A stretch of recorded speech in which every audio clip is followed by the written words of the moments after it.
हमारे लुच्चे लफंगे बच्चे मौलाना को देख के हुटिंग करता है, मोहसिन का मजाक उड़ाता है, जलसे का मजाक उड़ाता है। उन बच्चों को सिर्फ नातखानी पसंद है, नातखानी बंद कर दे जलसे से। जिस तरह कुरान पाक की तिलावत होती है शुरू में बरकत की खातिर, उसी तरह बरकत की खातिर एक नात 5 अशार की हो जाए, उसके बाद जलसा सरकार की सीरत बयान करने के लिए होता है, कुरान बयान करने के लिए होता है, हदीस बयान करने के लिए। शुक्र अदा करता हूं कि अगर मैंने गलत बोला है और वह गाली दे रहा है, जब से चलो मेरे गलत की सजा मिल गई। लेकिन अगर मैं हक बोला हूं, अगर उन्होंने गाली लिखा है, चलो कम से कम हुसैनी होने का शरफ तो हासिल हो गया है कि हुसैन हक बोला, उनकी गर्दन कटी, उनके बाल बच्चे कटे, और मैं भी हक बोला, मेरा प्रोग्राम छूटा। मैंने हक बोला, मेरे खिलाफ यूट्यूब पे दानापुर की तरफ जा रहा था, रास्ते में मगरिब का टाइम हुआ, मैंने कहा जलसा वाले से कार रोको, नमाज पढ़नी है। सामने बड़ा हिंदू की दुकान है, मैं उसकी दुकान पे गया, मैंने कहा नमाज पढ़नी है। मुझको कहा बिल्कुल। उन्होंने सामान हटाया, उसके बाद उन्होंने कहा आप नमाज पढ़ें, यानी जैसे बहुत खुशी उसको हासिल हो गई।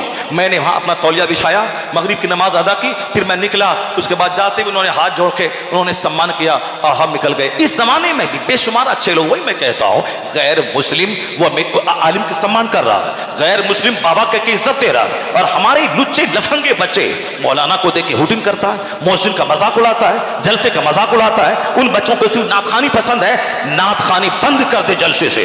जिस तरह कुरान पाक की तिलावत होती है शुरू में बरकत की खातिर, उसी तरह बरकत की खातिर एक नात 5 अशार की हो जाए, उसके बाद जलसा सरकार की सीरत बयान करने के लिए होता है, कुरान बयान करने के लिए होता है, हदीस बयान करने के लिए होता है। जलसा आज से 50 साल पहले होता था, जिस वक्त हमारा वह दुर्वेश बाबा तैयब रहमतुल्लाह अलैह जलसा करवाते थे, उस वक्त मुशारा नहीं होता था, उस वक्त में तिलावत होती थी, एक नात होती थी, तो 2.5 घंटे का खिताब होता था, फिर दूसरा खिताब होता था, फिर तीसरा खिताब होता था, तब सुन्नियत महफूज होती थी, तब उस जलसे का चर्चा 5 साल तक रहता था, उस जलसे का चर्चा साल भर हर मुसलमानों की बैठक और नशिस्त में उस जलसे का चर्चा होता था। पता नहीं किस डाइन की नजर लग गई और किस कातिल की नजर लग गई कि हम मदरसे में तो अब मालदारों के बच्चे पढ़ने से रह गए, गरीबों मिस्किनों के बच्चे पढ़ ले।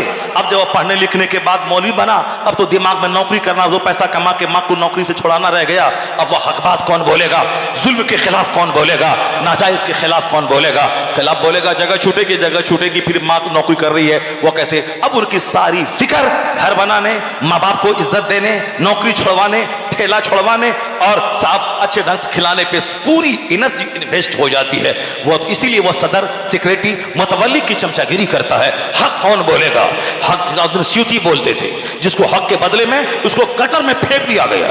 जिन्होंने अल्लाह रब्बुल इज्जत का दीदार ख्वाब में कई बार किया, जिन्होंने आलमी बेदारी में आका अलैहिस्सलाम का दीदार किया हो, इतने बड़े जबरदस्त बुजुर्ग 800 साल के बाद भी जिनकी किताबें आज जलालैन की सूरत में दुनिया भर की तमाम मकतब फिक्र की के इदारों में चली पढ़ाई जाती है, इतने बड़े बुजुर्ग वो हक बोलने की वजह से लोगों ने उनको पकड़ा और गटर में फेंक दिया। आज अगर कोई मुझको गाली देता है या व्हाट्सएप पे कुछ लिखता है, तो तब मैं शुक्र अदा करता हूं कि अगर मैंने गलत बोला है और वह गाली दे रहा है, जब से चलो मेरे गलत की सजा मिल गई। लेकिन अगर मैं हक बोला हूं, अगर उन्होंने गाली लिखा है, चलो कम से कम हुसैनी होने का शरफ तो हासिल हो गया है कि हुसैन हक बोला, उनकी गर्दन कटी, उनके बाल बच्चे कटे, और मैं भी हक बोला, मेरा प्रोग्राम छूटा। मैंने हक बोला, मेरे खिलाफ यूट्यूब पे गलत प्रचार किया गया। अगर ऐसा हुआ तो कयामत के दिन अमाल कहां से लाए। इतना तो हो, हुसैन आजम का काफिला जब जन्नत की तरफ चलेगा और कहे हुजूर आपने हक बोला तो गर्दन कटी, मैं भी हक बोला हूं, मेरी जगह छूटी है, मैं तमाचा खाया हूं, मैंने गाली सुना है। अगर हुसैन ने मुस्कुरा के देख लिया, वो दीन की राह में मुसीबतें उठाने वाले, आ जाओ तुम भी मेरे पीछे, तो 80 बरस का नफल सजदा वहां नहीं ले जाएगा जहां हुसैन की मुस्कुराहट लेके चली जाएगी। इसलिए हक बोलने के बदले में लिफाफ गिनना और माला पहनना बहुत और है, और हक बोलने के बदले में गाली सुनना इसका मेयार और है। हक बोलने के बदले में जगह से हाथ धोना इसका मेयार कुछ है। लोगों ने यह समझ लिया है कि बस अब बोलते रहे, हमको तकरीर करें, उसके बाद नजराने मिले और गले में माला डाला जाए, रास्ते से गुजरे तो लोग पांव चूमे और दस्तबोसी और 7 पांव कदम बोसी के हुजूम में मेरी जिंदगी के दिन गुजरे। नहीं, सरकार ताजुश शरिया को भी लोगों ने काफिर कहा। इसलिए ताजुश शरिया सारी जिंदगी वो अकीदतमंदों के हुजूम में रहे। लाखों करोड़ों लोग 7-10 लाख लेके बैठे हुए हुजूर मेरे घर में कदम रख दें, मैं हेलीकॉप्टर से बरेली से लाऊंगा और बरेली छोड़ दूंगा। मगर जिनके घर में वो गए, मदरसे में गए, नसीब की बात है लाखों लोग तरस के रह गए। उन्हीं तरसने वालों में मैं भी रह गया कि मेरे घर मेरे मदरसे में मेरा वो शेख नहीं आ पाया, मेरी तरह हजारों लोग तड़प के रह गए। इतनी इज्जतों के माहौल में जिए। बादे वेसाल एक मरदूद ने उन्हें काफिर कह दिया और अपने बच्चों को जो जनाजे की नमाज में शामिल होने गया था वो मुरादाबाद संभल का, उन्होंने कहा क्यों उस काफिर के जनाजे में गए। चलिए कम से कम जिंदगी में जो रुसवाई नहीं हुई थी वह बादे वेसाल इस तरह के कलमे से रुसवाई हुई। क़यामत के दिन ये कहने को तो मिला कि हम सच्चे मुवहिद, सच्चे मोमिन, सच्चे सुन्नी मसलक के मुबल्लिग थे और हमें एक जालिम ने काफिर कहा है।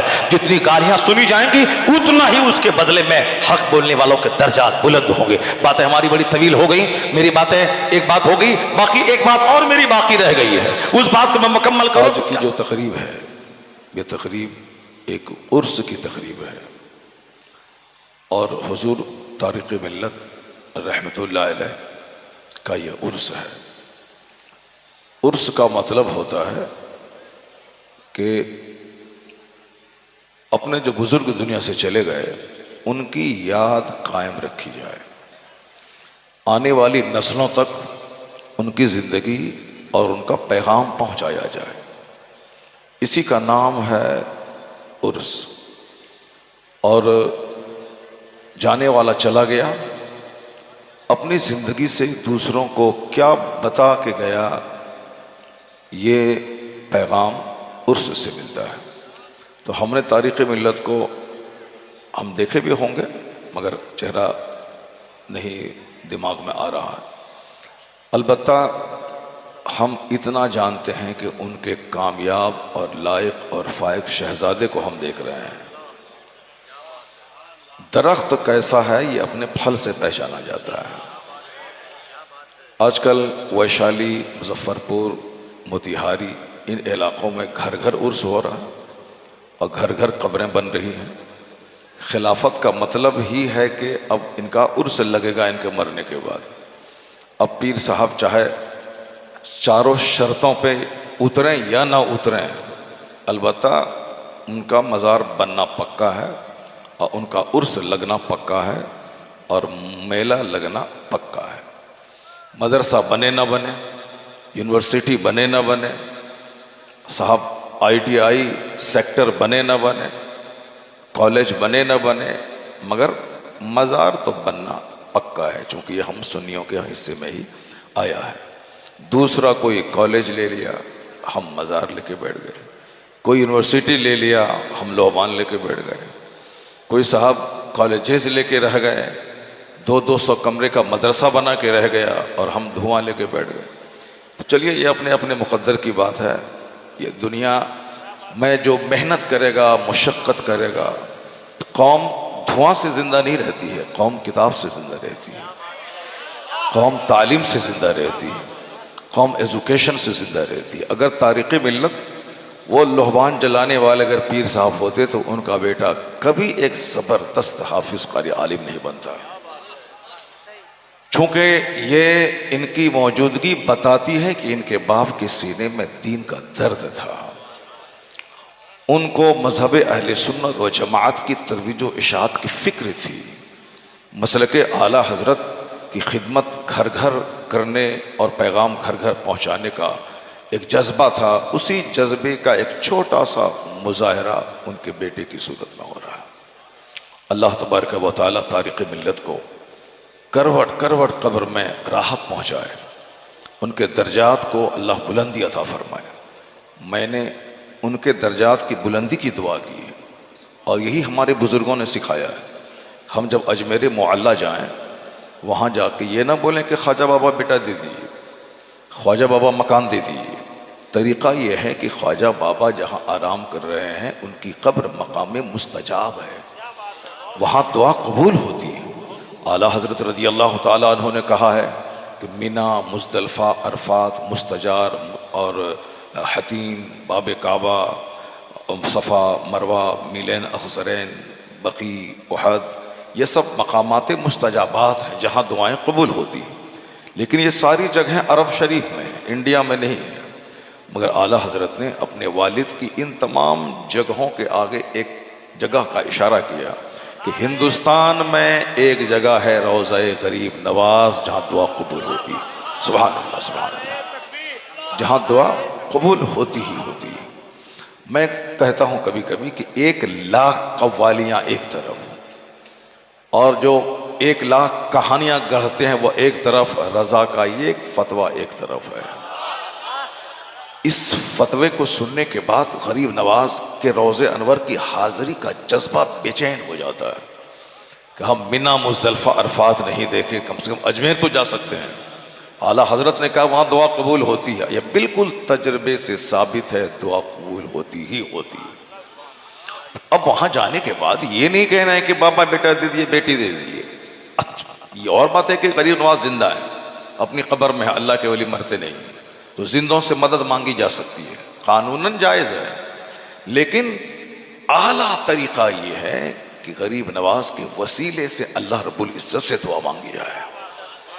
इलाही गरीब नवाज की तुरबत पुरनूर का वास्ता है, तू मुझे इल्म दे दे। गरीब नवाज की आरामगाह का वास्ता है, तू मुझे बेटा दे दे। गरीब नवाज की खिदमत दीनिया का वास्ता है, तू मुझे सामने वाला प्लॉट अता कर दे। गरीब नवाज के वसीले से दुआ मांगे, अल्लाह रब्बुल इज़्ज़त से दुआ मांगे, उस हदीस पर भी अमल हो जाएगा। आका फरमाते हैं जूते का तिस्मा भी टूट जाए तो अपने रब्बे करीम से मांगा करो।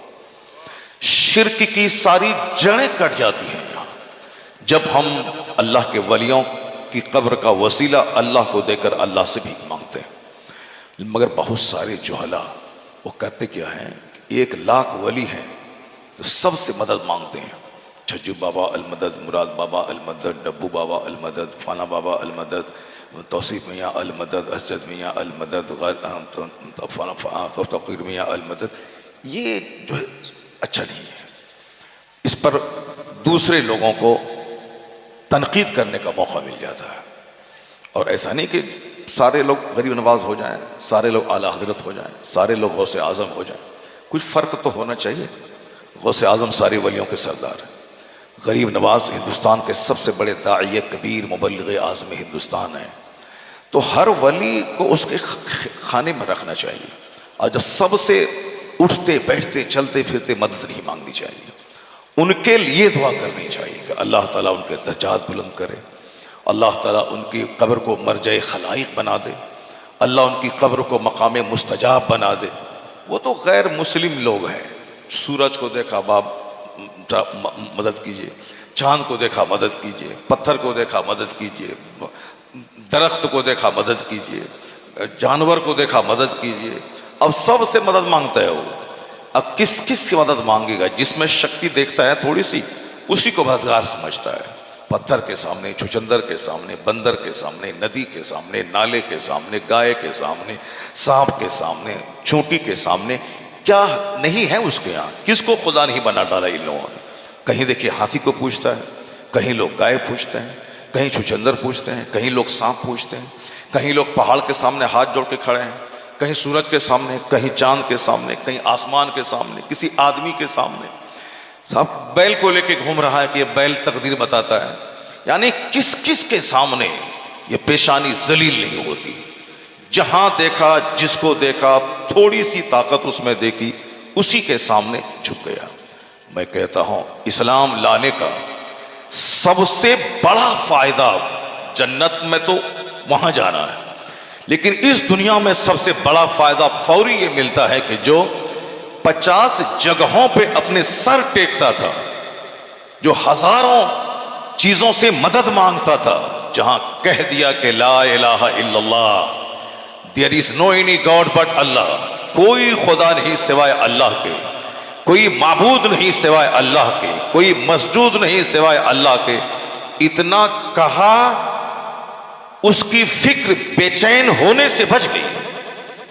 लाखों जगहों पे जलील होने से पेशानी बच गई, इंतशार ख्याली से वह बच गया। अब किसी झाड़ के सामने सर नहीं टेका जाएगा, खुदाए वाहिद के सामने पेशानी टिक गई, बेशुमार जगहों पे पेशानी टिकने से महफूज हो गई।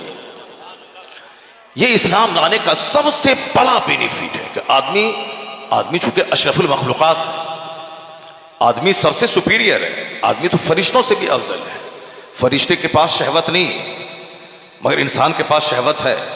जिसके पास गुनाह करने की ख्वाहिश हो, उसके बाद वह गुनाह से बच जाए, ये कमाल की बात है। फरिश्ते नूरी मखलूक हैं, उसके पास गुनाह की चाहत ही नहीं है।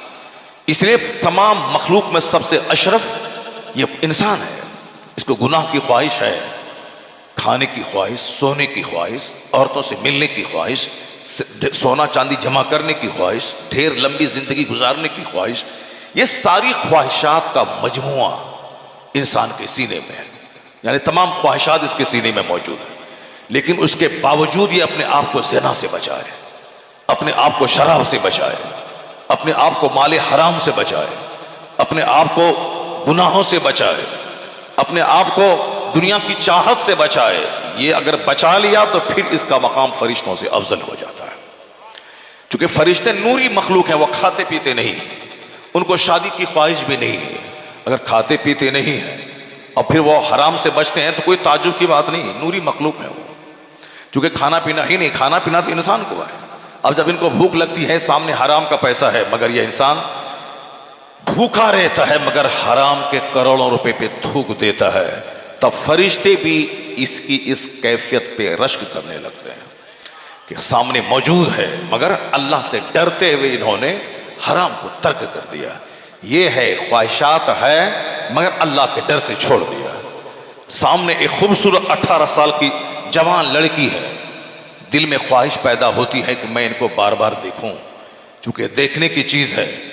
उसके आगे ख्वाहिश होती है कि मैं इनका हाथ पकड़ूं, लेकिन अल्लाह का डर सामने आता है, नहीं नहीं ऐसा करना हमारे लिए हराम है, मैं नहीं करूंगा। ख्वाहिश है लेकिन उसके बावजूद ये बच गया, अपने आप को बचा लिया। ये वो मकाम है कि फरिश्ते उसकी तारीफ आसमान पे करते हैं और क़यामत के दिन उस नौजवान को अल्लाह अपने अर्श का साया अता फरमाता है। कौन नौजवान? क़यामत के दिन 7 ऐसे खुशनसीब हैं जिसको अल्लाह अपने अर्श का साया नसीब करेगा, जिस दिन न कोई दरख्त, न कोई दीवार, न कोई घर, न कोई मकान। यहाँ तो गर्मी हुई, बेचैन हो गए, गर्मी से बचने के लिए दरख्त का साया ढूंढने लगे, गर्मी से बचने के लिए मकान का साया ढूंढने लगे। मगर क़यामत का दिन जो 50,000 साल का एक दिन होगा, वहां कोई साया नहीं होगा।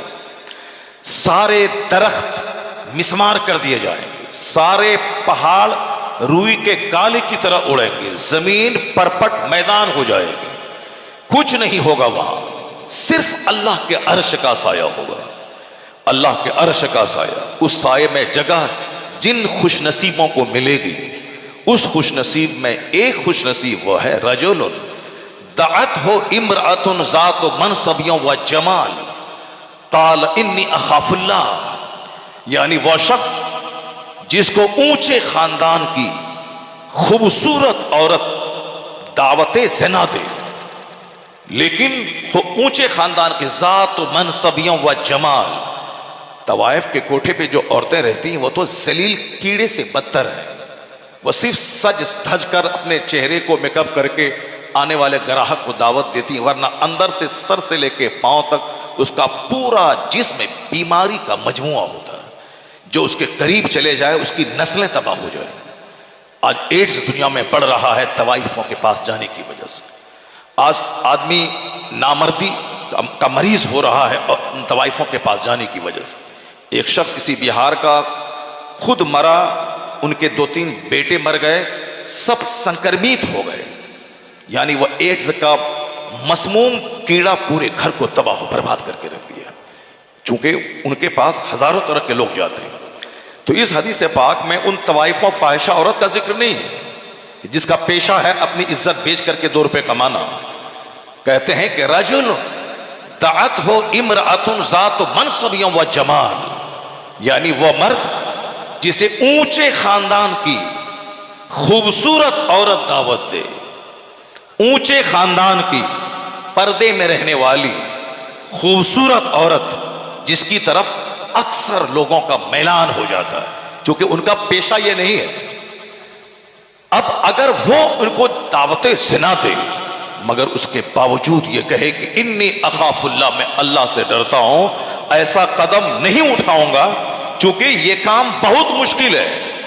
करोड़ों में कोई इस काम से बच सकता है उस घड़ी से कि ऊंचे खानदान की खूबसूरत औरत उनको ज़िना की दावत दे और ये अपने आप को बचा ले, क्योंकि ये काम मुश्किल है। इसलिए हुजूर फरमाते हैं कि अल्लाह उस नौजवान को क़यामत के दिन अपने अर्श का साया नसीब फरमाएगा।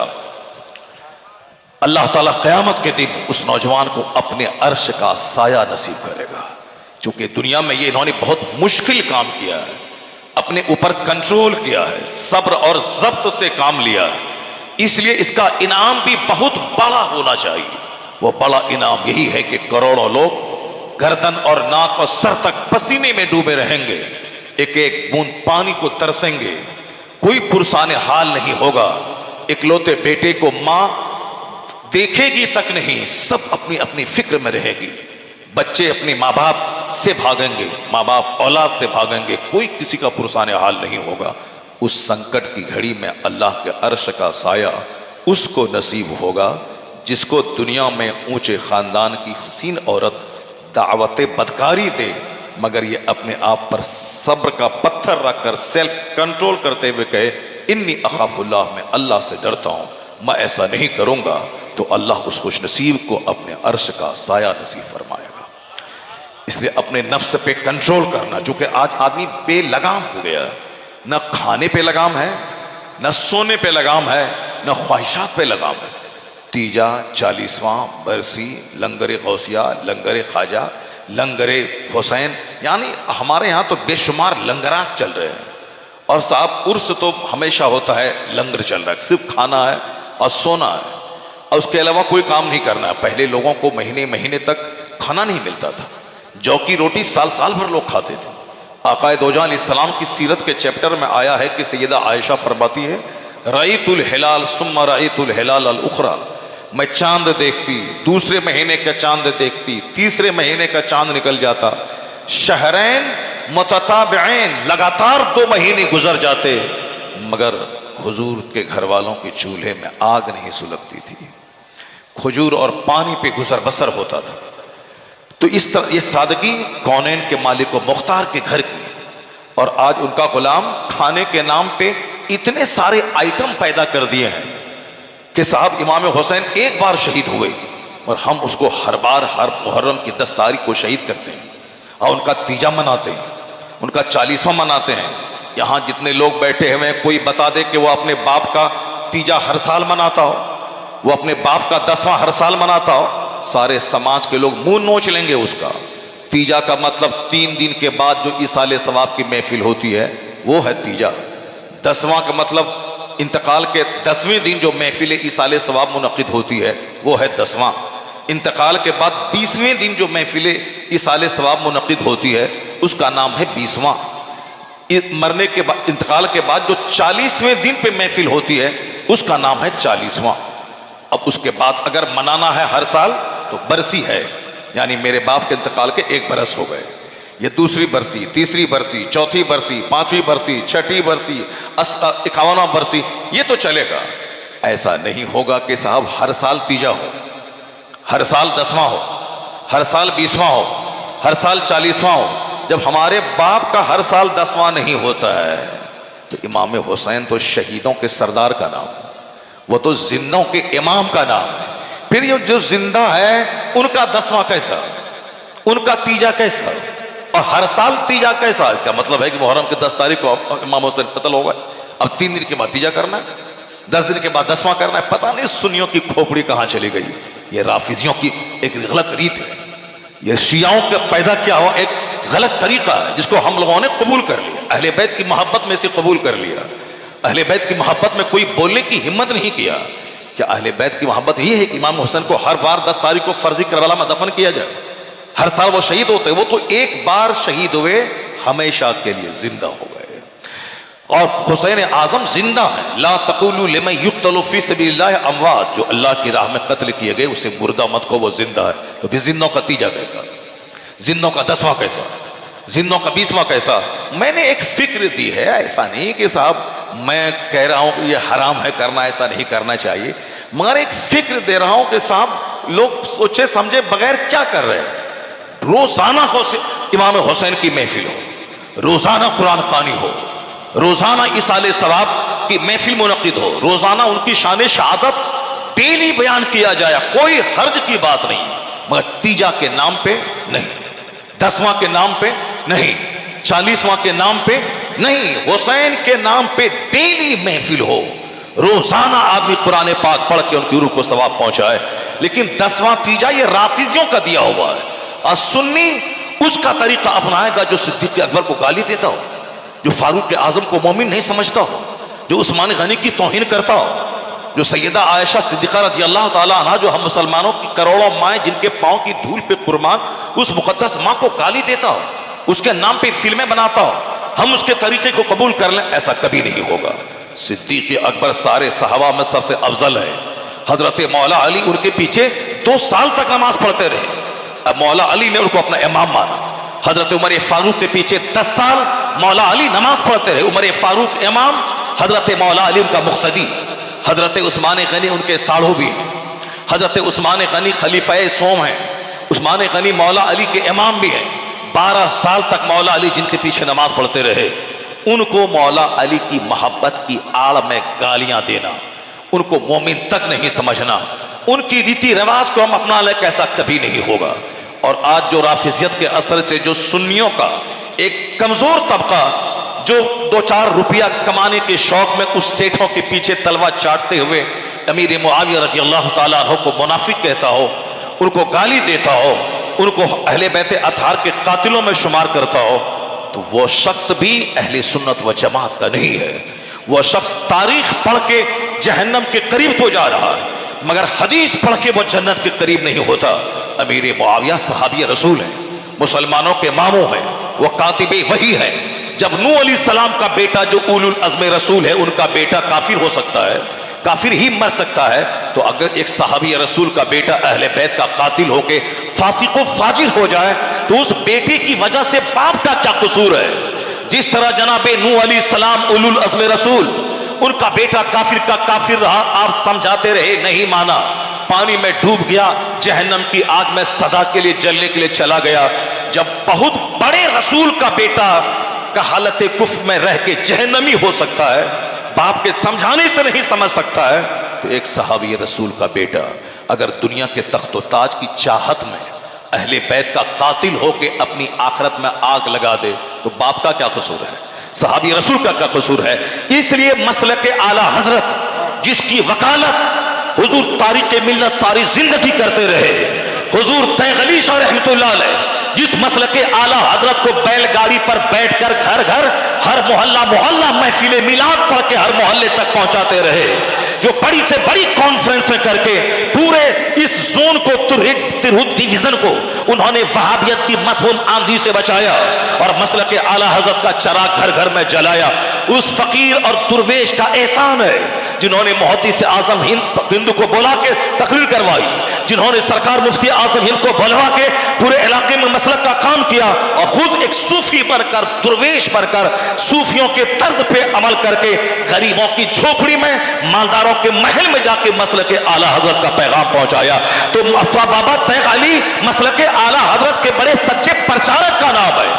अल्लाह ने उसे इस वैशाली की जमीन से उठाकर वो शोहरतों के आसमान पे पहुंचाया है पूरे हिंदुस्तान में कि हम लोग केरला जाते हैं, वहां बाबा तैग अली का बोर्ड लगा रहता है, हम लोग कर्नाटक जाते हैं, वहां वैशाली के किसी आभी के बाबा फैजान तैगी का बोर्ड लगा रहता है, छत्तीसगढ़ में फैजान तैग अली के नाम पे कॉन्फ्रेंस हो रही है, बम्बई में अभी दावत आई कल परसों कि बाबा तैग अली के नाम पे एक मजलिस हो रही, आपको मैं दावत देता हूं। मैंने कहा इत्तेफाक से मैं खाली नहीं हो साहब, बाबा तैग अली एक दुर्वेश का नाम था, वो वैशाली की जमीन से उठा, मसलक आला हजरत की खिदमत किया, अल्लाह ने इतनी बुलंदी दे दी कि आज हिंदुस्तान के सारे स्टेट्स में छाए हुए हैं। अब तैगी सिलसिला एक हिंदुस्तान का एक बड़ा सिलसिला है, तो हम लुच्चों लफंगों की नहीं माने, बाबा तैग अली की माने कि जिसने मसलक अहले सुन्नत मसलक आला हजरत का प्रचार किया है, इसलिए आज कोई नया मसलक लेके आ जाए हम उसे उसके चेहरे पे मार देंगे। बाबा तैग अली ने जो मसलक अपनाया हम उसे अपना लेंगे। नारे तकबीर, नारे रिसालत मसलके आला हजरत फैजान सरकार सुरकाही उर्से तारीख मिल्लत हजरत मुफ्ती शहरयार रजा साहब किबला बाबा तहली शरीयत हजरत मुफ्ती अली रजा साहब किबला मिसबाही। सुभान बाबा तहली रहमतुल्लाह अलैह ये एक ऐसे वली कामिल, ऐसे सूफी दुर्वेश का नाम है। दुर्वेशों को हालांकि मसलो मसाइल से बहुत ज़्यादा दिलचस्पी नहीं होती है। दुर्वेशों को मतलब होता है, दुर्वेशों को मतलब होता है किससे? चादर पोशी से। आजकल के जो दुर्वेश हैं, पहले के दुर्वेश तो हर 3 दिन में एक ख़त्म कुरान करते थे। पहले के दुर्वेश को तो 40 साल तक उनकी नमाज फजर कज़ा नहीं होती थी, वह रात भर इशा के वजू से फजर की नमाज पढ़ते थे। लेकिन उसके बाद जो दुर्वेश आए, वह दुर्वेशों को चादर से मतलब है, संदर से मतलब है, गागर से मतलब है, अपने मुरीदों के बीच बैठा करके वाजू नसीहत करने से मतलब है। चलो ये भी ठीक है, मुरीदों को बैठाते हैं, वाजू नसीहत करते हैं कि तुम नफ्स को मारो और अल्लाह के वलियों की बारगाह में हाजिरी दो, रोज़ाना ये वजीफ़ा पढ़ो, ये पढ़ो, ये भी अच्छा है। मगर मालूम है आपको, अगर आला हजरत इसी तरह के एक दुर्वेश होते और बाबा तैगली इसी तरह के एक दुर्वेश होते कि सिर्फ चंद मुरीदों को मुरीद करते और उर्स में बुलाते, चादर पोशी करवाते, तो आज आला हजरत का नाम पूरी दुनिया की करोड़ों ज़बान पे नहीं होता। आला हजरत को आज अमेरिका से लेके मलेशिया तक करोड़ों मुसलमान उनका नाम अपने ईमान की पहचान के तौर पर लेते हैं, आला हजरत का नाम। और आला हजरत को बहुत सारे लोग नहीं जानते हैं।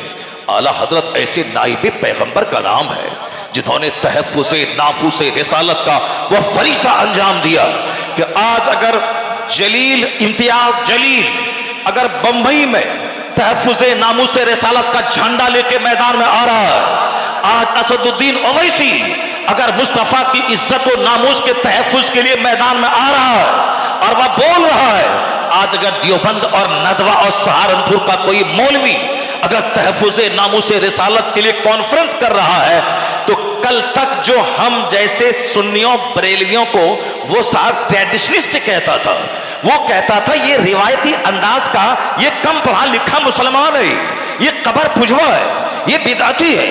हम रजा के पैगाम में इश्क़ रिसालत को आम करते थे, ये हमें दकियानूसी कहता था।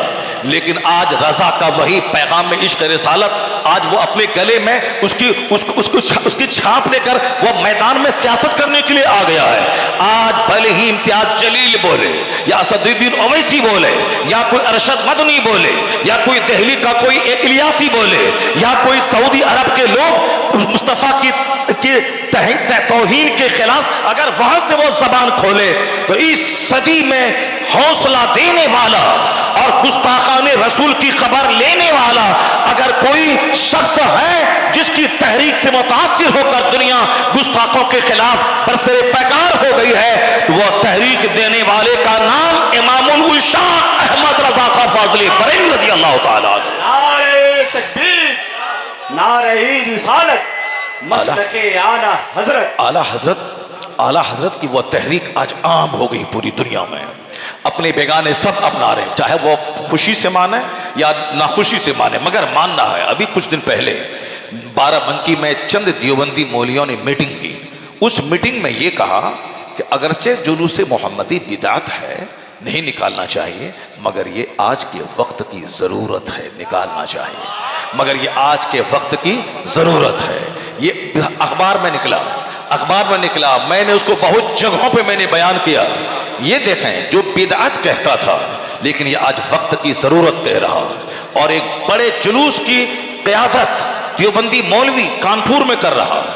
बम्बई के बड़े जुलूस की क़यादत एक देवबंदी मौलवी आज 50 साल से बम्बई में कर रहा है, जिसके नज़दीक ये हराम है, जिसके नज़दीक ये बिदअत है, मगर फिक्रे रजा का जादू सबके सर चढ़ के बोल रहा है।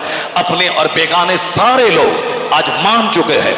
आज हाथों में झंडा है, मकान के ऊपर झंडा है, मस्जिदों के ऊपर झंडा है, ट्रेन के ऊपर झंडा है, आज प्लेन से गुलाब के फूलों की बारिश है।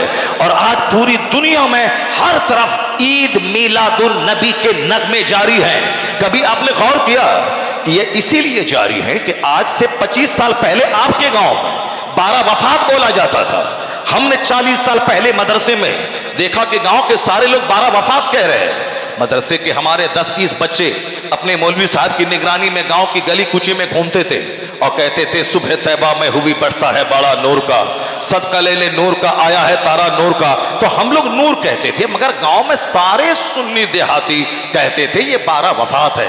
अब फातिहा दिलाते थे, बांटते थे, महफिल मिलाद करते थे, क़याम करते थे और क्या कहते थे 12 वफात, यानी आज की तारीख में सरकार दो जान इस्लाम की वफात हुई है। ये कल्चर देवबंदियों ने फैलाया ताकि ईद मिलादुन नबी की बात को लोग भूल जाएं और हुजूर की वफात की बात सबकी जबान पे चढ़ जाए। 12 वफात इन लोगों ने सबकी जबान पे जारी किया और सारे लोगों ने कबूल कर लिया। जैसे हम सुन्नियों ने 40वां हुसैन का कबूल कर लिया, तीजा कबूल कर लिया, 10वां कबूल कर लिया, भसा करके आए और 7 इमाम बाड़े पे रख दिया और तीसरे दिन फातिहा करते हैं बगैर सोचे समझे। इन राफिजियों की इन बातों को हमने कबूल कर लिया, लेकिन जैसे जैसे अब लोग ध्यान दे रहे हैं वैसे वैसे सारी ये फर्जी रिवायात का खात्मा हो रहा है। मेरे गांव में 10 से 12 फर्जी इमाम बाड़े बनते थे, आज अल्हम्दुलिल्लाह सारे इमाम बाड़े खत्म हो गए। हमारे गांव में हमारी बूढ़ी दादी हम सबों को बचपन में लेके इमाम बाड़ा के पास लेके जाती थी और कहती थी इमाम हुसैन हमारे पोता को सेहत दे दीजिए, इमाम हुसैन हमारे बेटा को ये दे दीजिए। ये हम लोगों ने देखा बचपन, यानी इमाम बाड़ा को इमाम हुसैन की कब्र लोग समझते थे।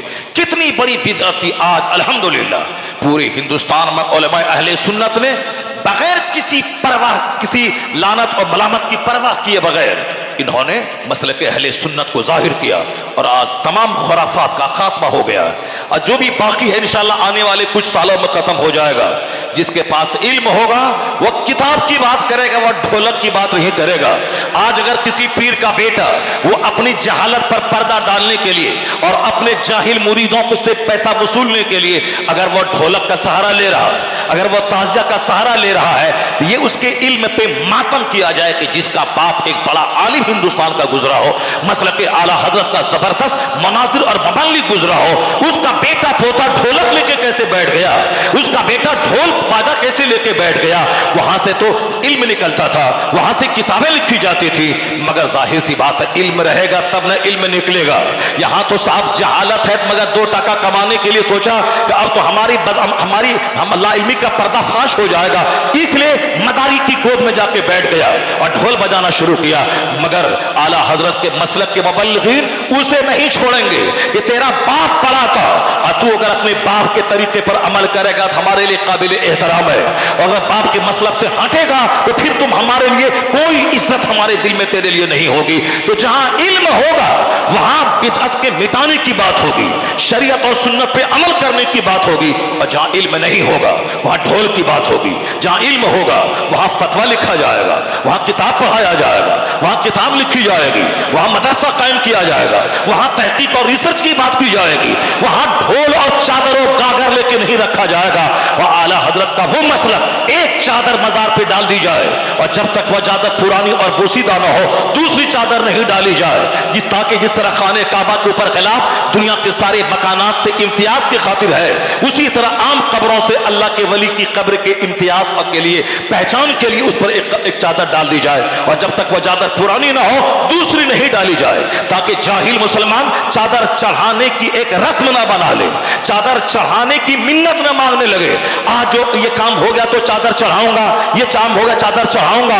आला हजरत ने 100 साल पहले इसकी मुखालफत की थी। आला हजरत ने कहा है कि एक चादर पड़ी रहे, दूसरी उस वक्त तक मत डालना जब तक कि पहली चादर पुरानी ना हो जाए। लेकिन हम लोगों ने नहीं माना, तो आज बाज़ाब्ता नमाज खत्म हो गई, चादर चढ़ाने की एक रस्म जारी हो गई, चादर चढ़ाने की एक रस्म जारी हो गई, और इसी को दिखा दिखा के बदअकीदा वो हमारे बेटों को, पढ़े लिखों को हमसे खींचकर वहाबियत की गोद में बिठा रहा है। आज जरूरत है कि जिन चीजों को मिसाल देकर साहब वो वहाबी हमारे बच्चों को छीन रहा है, अगर वह मसलक के खिलाफ है उन चीजों को मिटा दिया जाए, उसको बंद किया जाए और बताया जाए कि कब्र को सजदा करना हराम तुम आज बोलता है मेरे इमाम ने 100 साल पहले कहा है, कब्र का तवाफ हराम तुम आज बोलता है मेरे इमाम ने 100 साल पहले कहा है, चादर चढ़ाने की रस्म को तू एक बिदअत और जाहिलाना रस्म आज कहता है, मेरे इमाम ने 100 साल पहले इसको जाहिलाना रस्म कहा है। एक चादर पड़ी रहे। तो मैं ये कहना चाहता हूं आला हजरत मुजद्दिदुल बिदअत का नाम रही है। आला हजरत बिदअतों की जड़ों के उखाड़ने वाले इस्लाम के जबरदस्त मुबल्लिग का नाम है। वो सिर्फ चादर पोशी तक महदूद रहते तो सिर्फ उर्स के दिन आला हजरत का उर्स उर्स लगता और 10-20 हजार उनके मुरीद जमा होते। लेकिन आज से 50 साल पहले उर्स में 5,000 लोग थे। आज से 30 साल पहले उर्स में बमुश्किल तमाम 2-3 हजार लोग रहते थे। लेकिन आज 25 से 30 लाख लोग बरेली शरीफ में उर्स रजा के मौके पे हाजिरी देते हैं। 50 से ज्यादा ममालिक के लोग हाजिरी देते हैं। कोई ऐसा होगा कि जो आदमी का दिन जब गुजरता जाता है तो फिर लोग भूलते चले जाते हैं। लेकिन एक वाहिद बुजुर्ग है हिंदुस्तान के आला हजरत, वक्त गुजरता जा रहा है, मकबूलियत बढ़ती चली जा रही है, वक्त गुजरता जा रहा है, मानने वालों की तादाद में इजाफा होता जा रहा है। आज 106 साल हो गए मगर उसके बावजूद उसका गिराफ ऐसा ऊंचा हो रहा है कि 30 लाख के करीब लोग आज बरेली आते हैं, आला हजरत के मजार पे सलाम पेश करने आते हैं। अगर वह चादर चढ़ाने वाले बाबा होते तो बस उर्स के दिन ही उनका चर्चा होता।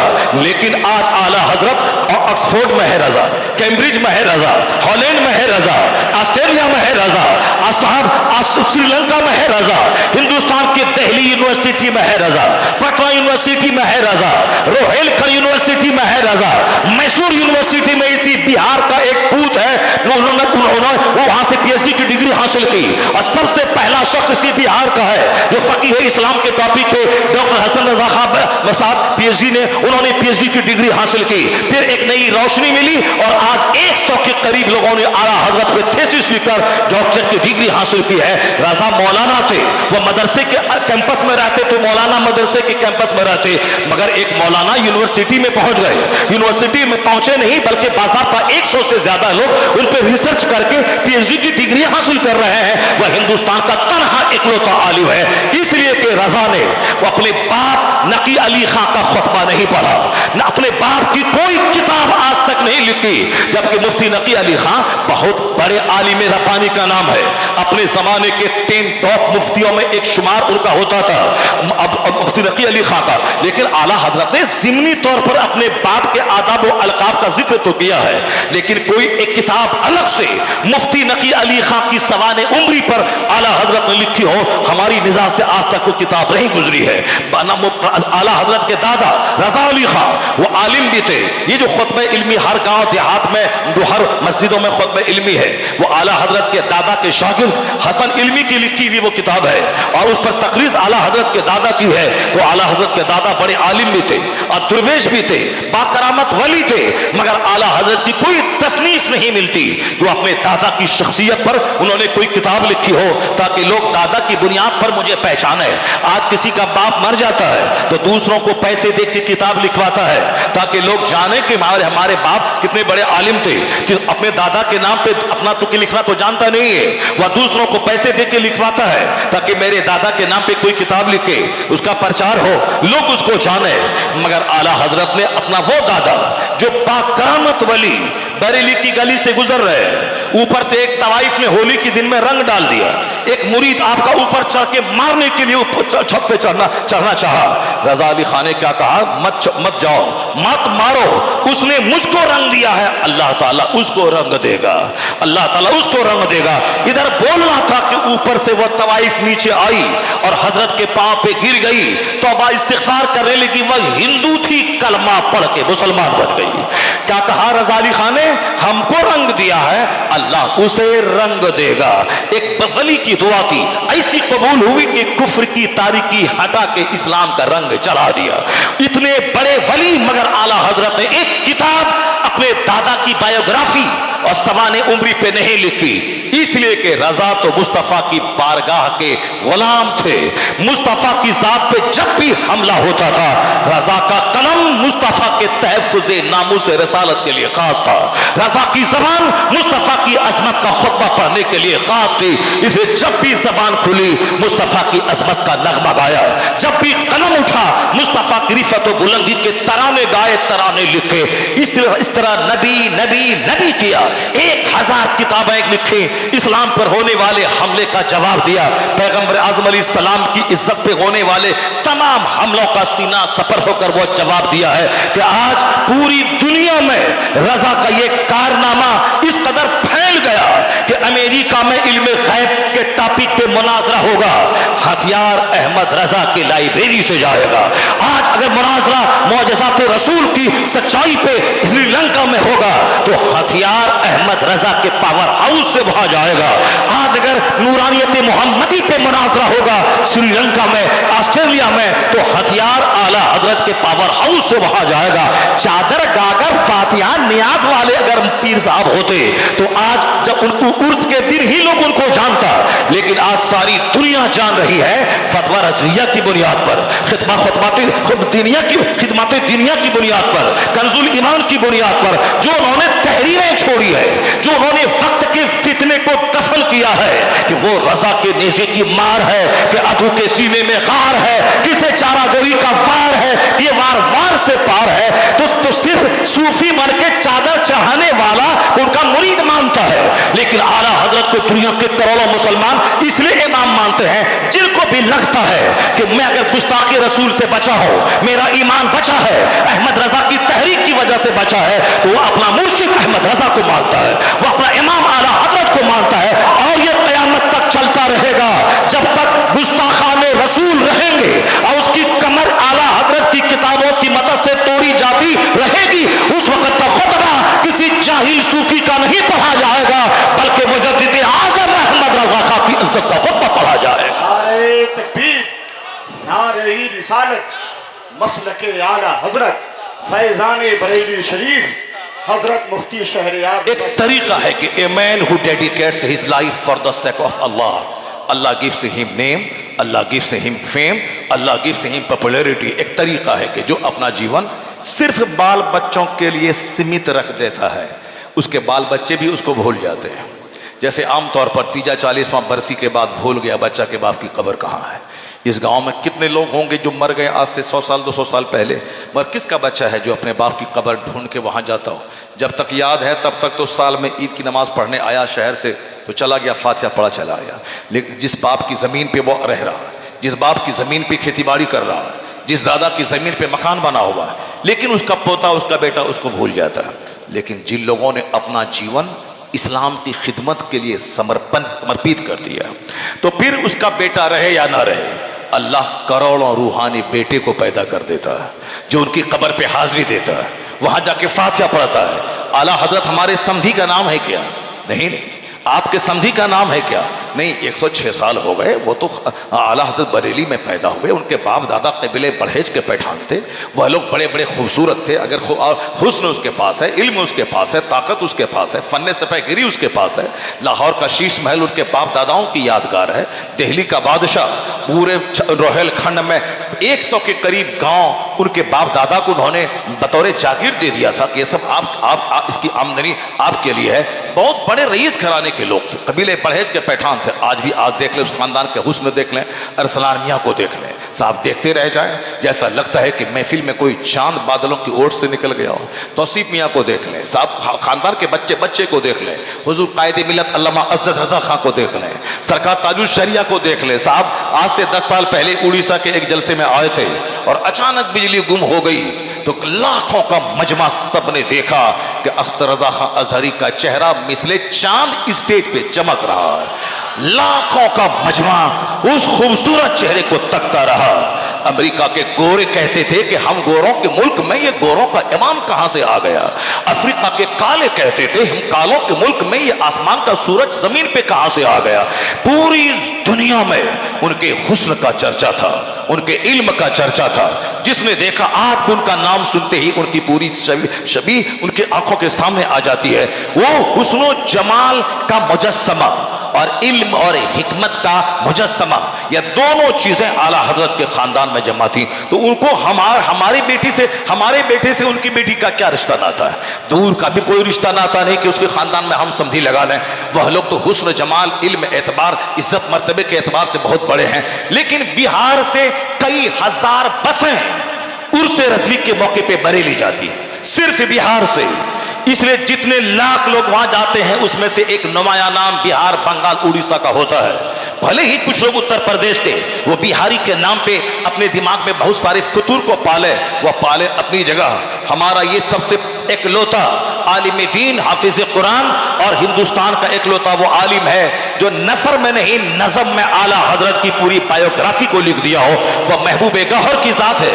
आज पूरे हिंदुस्तान में आज से 50-70 साल पहले आला हजरत का एक खलीफा था महमूद जान साहब अजाम जोधपुर गुजरात के, उन्होंने लिखा था, मगर तफसील और डिटेल्ड में 2500 अशार से ज़ायद आला हजरत की मुकम्मल बायोग्राफी को नज़म की शक्ल देने वाला अगर कोई एकलौता मुसन्निफ है तो वो बिहार की सरजमीन का महबूब गौहर है, जिन्होंने पूरे हिंदुस्तान का नाम फख्र से ऊंचा किया है। इन्होंने कहा कि सबसे पहले मुजद्दिद का लक़ब आला हजरत को बिहार की सरजमीन से मिला है, बिहार के राजधानी पटना से मिला है। और यह भी सुन ले, सबसे पहला स्कॉलर जो आला हजरत पे पीएचडी की डिग्री हासिल किया हो वो इसी बिहार का, इसी वैशाली और सीतामढ़ी जोन का डॉक्टर हसन रजा खां पीएचडी की जात है। इसलिए अगर वहां के लोग अगर दिमाग में कुछ पालते हैं बिहारियों के ताल्लुक से तो उनको शैतानी ख्याल समझ करके हटा देना चाहिए और सच्चाई मानना चाहिए कि कोई अरबी और अजमी एक दूसरे पर फौकियत नहीं रखा। इस्लाम का फॉर्मूला है, ला फदला ले अरबीय्यिन अला अजमी वला ले अजमीय्यिन अला अरबी वला ले अबयद अला अस्वद वला ले अस्वद अला अबयद इल्ला बित्तक़वा। अक़ल इस्लाम ने कहा था, there will be no any superiority for an Arab over an Arab, for a white man over a black man. यानी अब इस्लाम आ गया है, किसी अरबी को अजमी पर कोई फौकियत नहीं, किसी काले को गोरे पर कोई फौकियत नहीं। कहां अरब कहां अजम, अजम में तो अरब के अलावा जितनी जगह है सब अजम कहलाती है, सारे लोग अजमी कहलाते हैं। अरबियों को बड़ा फख्र था अपनी फसाहत पे और अपने जाहिलाना शायरी पे बड़ा नाज था कि हम फसीह हैं, तहजीब तमद्दुन के मीनार पे, ऊंचे मीनार पे हम फाइज हैं। पर हुजूर ने कहा नहीं, कोई अरबी और अरबी अजमी पे फौकियत नहीं रखेगा। अब इस्लाम आ गया है। वह दौरे जाहिलियत था जिसमें गोरा कहता था मैं सुपीरियर हूं काले से, जिसमें अरबी कहता था मैं सुपीरियर हूं अजमी से, जिसमें अमीर कहते थे मैं सुपीरियर हूं गरीब से, जिसमें लोग कहते थे मैं सुपीरियर हूं लंबे हूं, ये ठगने से मैं सुपीरियर हूं। हुजूर ने कहा अब इन तमाम जहालत को मैं पांव के नीचे रौंदता हूं। अब किसी अरबी को अजमी पर कोई फौकियत नहीं, किसी गोरे को काले पर कोई फौकियत नहीं। अब इज्जत उसी को मिलेगी जो ईमान वाला होगा, अच्छे अमल वाला होगा, जो मुत्तकी होगा वही इज्जत पाएगा। अगर कोई उत्तर प्रदेश के राजधानी लखनऊ में पैदा होने वाला, कोई अबुल अला मौत साहब अली मियां नदवी के घराने में पैदा होने वाला, अपने नाम के साथ लफ्ज़ सैयद का टाइटल रखने वाला अगर मुस्तफ़ा का गुस्ताख हो तो हमारे नजदीक उसकी कोई इज्जत नहीं है। लेकिन अगर कोई गुजरात के देहात का कोई मजदूर का बच्चा, कोई कलवा, अगर वह साहिब ईमान और साहिब तकवा हो तो हमारे लिए काबिल इज्जत है। इसलिए कि इस्लाम आ गया है। अब किसी काले को गोरे पर, गोरे को काले पर, अरबी को अजमी पर कोई फौकियत नहीं। अब जो जितना ज्यादा अल्लाह से डरेगा वही इज्जत वाला होगा, वही काबिल एहतराम ठहरेगा।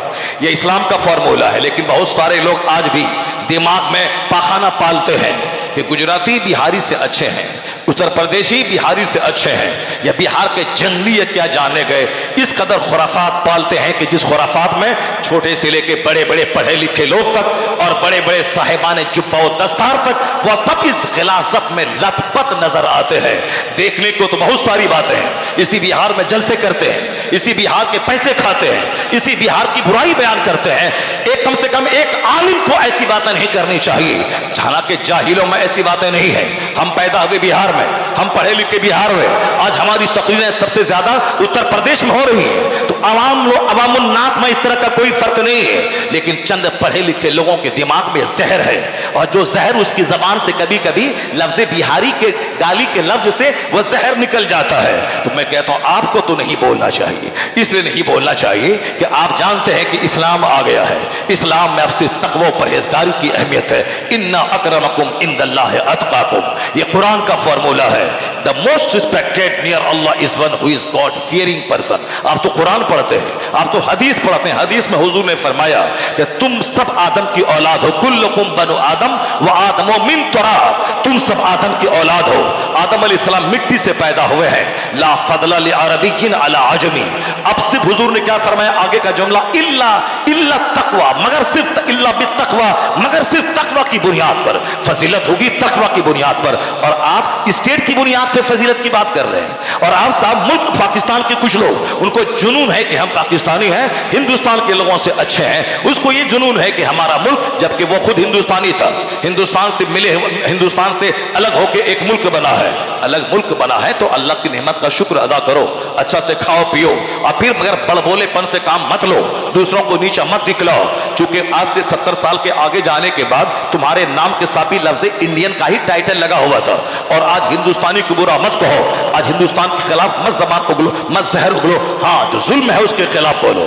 पाकिस्तानियों पे जुल्म होगा, हम बोलेंगे। हिंदुस्तान में जुल्म हो, तुम वहां से आवाज उठाओ। इसलिए कि बहैसियत मुस्लिम सारी दुनिया हमारी है, सारे लोग एक हैं। काबा मेरा मरकज है, मदीना हमारी राजधानी है, चीनो अरब हमारा, हिंदुस्तान हमारा, मुस्लिम है हम, वतन है सारा जहां हमारा। मगर बहैसियत इंडियन जब मुल्क की बात आएगी तो हम बोलेंगे पाकिस्तान से अच्छा हिंदुस्तान हमारा, बांग्लादेश से अच्छा हिंदुस्तान हमारा, श्रीलंका से अच्छा हिंदुस्तान हमारा, चाइना जापान से अच्छा हिंदुस्तान हमारा, अमेरिका यूरोप से अच्छा हिंदुस्तान हमारा, यानी इन सारे जहां से अच्छा हिंदुस्तान हमारा। हम बुलबुलें हैं इसकी, ये गुलशता हमारा।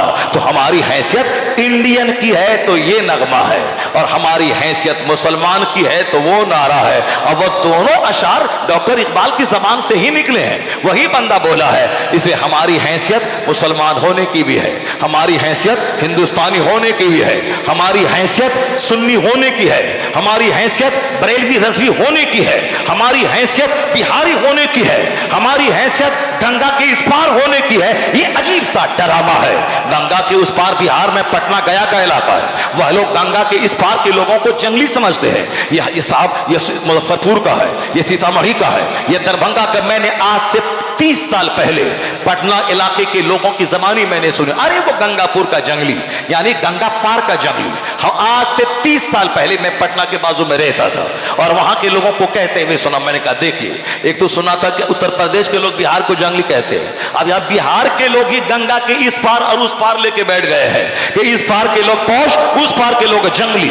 और इस गंगा के इस पार में भी आगे एक नदी है, कोसी नदी, और कोसी नदी के इस तरफ वाले अपने आप को डेवलप्ड कहते हैं, उस तरफ वाले वो सारे जंगल झाड़ मिट्टी वाले और बाढ़ पानी वाले वो जंगली क्या जाने। इसी तरह पूरी दुनिया में इसी तरह का इख्तलाफ और इंतशार है, बस सबको मिटा दिया किसने? मजहबे इस्लाम ने। अरबी अजमी सबको एक कर दिया। जो मुस्तफा का गुलाम हो गया वो एक परिवार का फर्द हो गया। मौलवी भले ही उत्तर प्रदेश का या बिहार का ना समझ पाए, मगर हिंदुस्तान की एक गैर मुस्लिम हिंदू औरत सरोजनी नायडू इस फॉर्मूले को बहुत अच्छे ढंग से समझ गई। वो आज से कई 50 साल पहले वो गैर मुस्लिम हिंदू औरत बोली थी। इसलिए मैं अपने नौजवानों से कहता हूं, अगर कोई आज रामगिरी नाम का खबीस मरदूत अगर मुस्तफा की शान के खिलाफ बोलता है, उस खबीस मरदूत को हाईलाइट मत करो, उस खबीस मरदूत को चमकने का मौका मत दो। उस समाज में बहुत सारे साहब दलित हैं, गिरे पड़े लोग, संथल हैं, मुसहर हैं, कोई बहुत सारे चमार किस्म के लोग हैं। रास्ता चलते कोई चमार मेरे पैगंबर के खिलाफ अगर जबान खोलेगा तो हम उसको हीरो बना देंगे, हम उसको हाईलाइट कर देंगे। कोई मेरी माँ को गाली देगा तो हम 1 लाख लोगों को मोबाइल से शेयर करके व्हाट्सएप के जरिए बता देंगे कि मेरी माँ को इसने गाली दिया है। गाली को मैं जानता था, वो देने वाला जानता था, और हमारे कैसा बैठा है हम कि 1 करोड़ आदमी को मैंने शेयर करके बता दिया कि मेरी माँ को इसने गाली दिया है। जो नहीं जानता था वो भी जानने लगा। जो रास्ता चलते कोई चमार अगर नबी के खिलाफ बोलता है, बहुत सारी बातें खामोशी से सही जाती है, सुनी जाती है। अगर ज्यादा गुस्सा आए तो उस खामोश रह करके बस तनाई में मौका मिले तो बस कान दबा दिया जाए उसका। जहां 2-4 आदमी का कान दबा, फिर चौथा कोई चौड़ा चमार हिम्मत नहीं कर पाएगा, मुस्तफा के खिलाफ बोल नहीं पाएगा। लेकिन ये इसको किसी को इज्जत दे देना, एक रात घंटा बजा के 2 टका कमाने वाला वो अगर उसको कुछ रोटी नहीं मिलती है, वो हमारे पैगंबर को गाली दे के 2 रोटी कमाना चाहता है। इसी तरह कल कोई तिवारी बोला था, कोई खबीसा बोली थी, आज एक खबीस बोल रहा है। एक चैनल है, वो अगर कोई उसका अदीब बोल रहा है, कोई उसका फिलोसफर बोल रहा है, उसका हाईली एजुकेटेड कोई बोल रहा है, कोई आला तालीम याफ्ता बोल रहा है, कोई पढ़ा लिखा उसका शायर बोल रहा है, तो अदीब का जवाब हमारा अदीब देने को तैयार है, शायर का जवाब हमारा शायर देने को तैयार है, उसके फिलोसफर का जवाब मेरा फिलोसफर देगा। इस तरह से बात बात में सड़क पे किसी चौड़ा चवार की बात को लेकर के हम अपनी एनर्जी को लॉस नहीं करेंगे। इस तरह से बेशुमार लाखों आदमी है जो रोजाना चोरी छुपे हमारे पैगंबर को गाली देता है। हम किस किस के खिलाफ एहतजाज करते रहे? हाँ, कोई उसका पढ़ा लिखा आदमी, कोई बहुत बड़ा दानिश्वर अगर बोलता हो तो हम उसके खिलाफ सड़क पे आ जाएंगे। अब हम कहते हैं ये चमार बोला कि पैगंबर के खिलाफ, तो आपको तकलीफ होगी। हाँ, आशिक रसूल होने के नाते तकलीफ तो होगी, लेकिन आपका चेहरा खिल जाना चाहिए। इस गिरे हुए की क्या हैसियत है? इस हिंदुस्तान के हिंदू औरत सरोजनी नायडू जो पॉलिटिकल लीडर है, जो गैर मुस्लिम है, जो हिंदू परिवार से बिलोंग करती है, पढ़ी लिखी शायरा भी है, अदीबा भी है और सियासतदान भी है, उसने आज से कई साल पहले हमारे मजहब के ताल्लुक से और हमारे पैगंबर के ताल्लुक से एक जबरदस्त रिमार्क किया था। उस रिमार्क को बार बार पढ़ें, मौका मिले रोजाना पढ़ें और इन गैर मुस्लिमों को पढ़ के सुनाएं, उनको बताएं कि जो तुम्हारा जाहिल 2 रोटी कमाने के लिए वह गाली का सहारा लेता है, चूंकि वह डीएम बना नहीं, प्रोफेसर बना नहीं, आईएएस ऑफिसर बना नहीं, प्रोबेशनरी ऑफिसर बना नहीं, अब वह खाएगा कैसे? घंटा बजाता है तो जिंदगी भर 2 रोटी खाता रहेगा। फॉर्च्यूनर की ख्वाहिश है, मकान की ख्वाहिश है, उसको साथ इनोवा क्रिस्टा की ख्वाहिश है, तो अब चलो एक सस्ता सहारा है, इस्लाम के पैगंबर को गाली दो, सारे मुसलमान सड़क पे आएंगे, फिर हमारे लोग अब हमको हीरो बना देंगे, हमारे लोग कहेंगे वाह ये मेरा सिलेक्टेड नेता है, अब उनको नजराने देंगे, कोई इनोवा देगा, कोई साफ फॉर्च्यूनर देगा। इसी तरह से एक एक संत के पास 10-10 गाड़ियां मौजूद हैं। वो क्या? अपनी मेहनतों की बुनियाद पे नहीं, बस इस्लाम को गाली देना, इस्लाम के पैगंबर के खिलाफ बोलना, और इनके जो अंध भक्त हैं अब उनको अपना हीरो बना लिया। चूंकि हीरो वो बनाएगा उसी को जो गाली देगा, या वो गाली 2 रोटी कमाने के लिए वो देता है। उसकी बात तो सुने, सरोजनी नायडू की बात क्यों नहीं सुनी? वह हिंदू ब्राह्मण औरत, जबरदस्त पढ़ी लिखी खातून, वो कहती है I have been struck over again and again to see this indivisible unity of Islam. When the azan is sounded, the worshippers are gathered, the peasant and the king stand side by side together. The best embodiment of democracy can be seen 5 times a day in the mosque. हम इसकी बात सुने कि उस चमार की बात सुने। ये गैर मुस्लिम हिंदू स्कॉलर, पॉलिटिकल लीडर ये कहती है मैं मुसलमानों की मस्जिदों को 5 वक्त नमाज और अजान का सिस्टम देखकर मैं हैरत में पड़ जाती हूँ। अजान होती है, नमाजी जमा होते हैं, और अमीर और गरीब, the peasant and the king, यानी किसान, काश्तकार और बादशाह, यह दोनों मिलकर एक सफ में जब खड़े होते हैं तो वह कहती है डेमोक्रेसी, प्रजातंत्र, जमहूरियत। जमहूरियत है कहां? नाम डेमोक्रेसी का है, कब्जा अगड़ी जाति का है, मगर जहां जमहूरियत का सच्चा मुजाहिरा होता है वो मुसलमानों की मस्जिदें हैं, जहां अमीर गरीब, काला गोरा, शहरी देहाती एक सफ में खड़े होकर कहता है अल्लाह अकबर, अल्लाह इज द ग्रेटेस्ट। ना कोई अमीर बड़ा, ना कोई गरीब छोटा, अल्लाह सबसे बड़ा है। वो सारे लोग एक नारा लगाते हैं अल्लाह अकबर, अल्लाह इज द ग्रेटेस्ट, अल्लाह सबसे बड़ा है। वो कहती है जमहूरियत का शानदार मुजाहिरा 5 वक्त मस्जिदों में देखने को मिल जाता है। इसके आगे वो और आगे बढ़के कहती है you find in London an Indian, an Algerian and a Turk, India is the land of India is the motherland of Indian, India is the motherland of Indian. India एक हिंदुस्तानी का मादरे वतन है। Turkey is the motherland of Turkish, तुर्की के रहने वालों का मादरे वतन तुर्की है। Language is different, country is different, जबान अलग है, मुल्क अलग है। When they stand in prayer, it makes man instinctively a brother। मगर वह हिंदू औरत कहती है जब लंदन में ये हिंदुस्तानी, ये तुर्किश, ये अलजायर के लोग सारे जब आपस में मिल के नमाज के लिए खड़े हो जाते हैं, मुल्क अलग, जबान अलग, अलग अलग काम से इंग्लैंड आने वाला, नमाज के वक्त सारे लोग जब खड़े होते हैं, ऐसा लगता है कि दुनिया के ममालिक के इख्तलाफ की सारी दीवारें इस्लाम ने तोड़ की है और आदम की औलाद को नमाज के जरिए एक खानदान का भाई बना दिया है। It makes man instinctively A brother. ऐसा लगता है कि कानून नमाज अलामती तौर पर आदमी को भाई बना दिया है। मुल्क अलग, जबान अलग। कितनी बड़ी बात कह दी। हम इनकी बात को बार बार पढ़ें तो उस रास्ता चलते किसी गिरे पड़े हुए खसीस और रजील और खबीस की बात को हाईलाइट करें। बस राजनीति की दुकान चमकाने के लिए सड़क पे आ गए। जरा गौर से सुनो। इसी हिंदुस्तान का डॉक्टर रामकृष्ण राव, एक बहुत बड़ा जबरदस्त गैर मुस्लिम, मैसूर यूनिवर्सिटी का प्रोफेसर, जिसने मेरे पैगंबर की तारीफ में एक किताब लिख दी। वह हिंदू है, प्रोफेसर है, पीएचडी डिग्री होल्डर है और एक बहुत बड़े कॉलेज का लेक्चरर। वो क्या लिखता है अपनी किताब में? वो कहता है the personality of Muhammad, it is most difficult to get into the whole truth of it. वो कहता है कि इस्लाम के पैगंबर की व्यक्तित्व की तह में उतरना बहुत मुश्किल है। हम एक चैप्टर पढ़ते हैं, वो खत्म नहीं होने पाता कि उनके कमालात का दूसरा चैप्टर सामने आ जाता है। हम उसे पढ़ते हैं, वो खत्म नहीं होता, उनके औसाफ का तीसरा बाब सामने आ जाता है। वो कहते हैं all these magnificent roles in these departments of human activities he is alike a hero. क्या कहा उस गैर मुस्लिम ब्राह्मण हिंदू स्कॉलर ने रास्ता चलते किसी चौड़े चमार की बात को लेकर के? साहब, तुमने राजनीति की दुकान सजा ली। खामोशी से काम लेना चाहिए। जब बहुत बड़ा कोई हमला करे किताब की जबान में, उसका जवाब किताब की जबान में दिया जाए। ये बड़ा स्कॉलर इसकी बात को हाईलाइट क्यों नहीं करते? ये रामकृष्ण राव ने क्या कहा? इंसानी जीवन के हर क्षेत्र में जो इस्लाम के पैगंबर ने हमारी रहनुमाई की है, हमारी नेतृत्व की है, हमारी क़यादत की है, जो हमारा मार्गदर्शन किया है, उसको देखकर कहा जा सकता है इस धरती का लाजवाब इंसान मोहम्मद अरबी की जाते गिरामी है।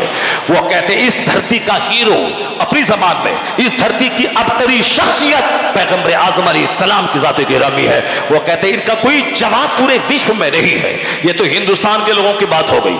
अमेरिका का एक सबसे बड़ा पढ़ा लिखा दानिश्वर, उसकी बात को हाईलाइट करे सारी दुनिया में।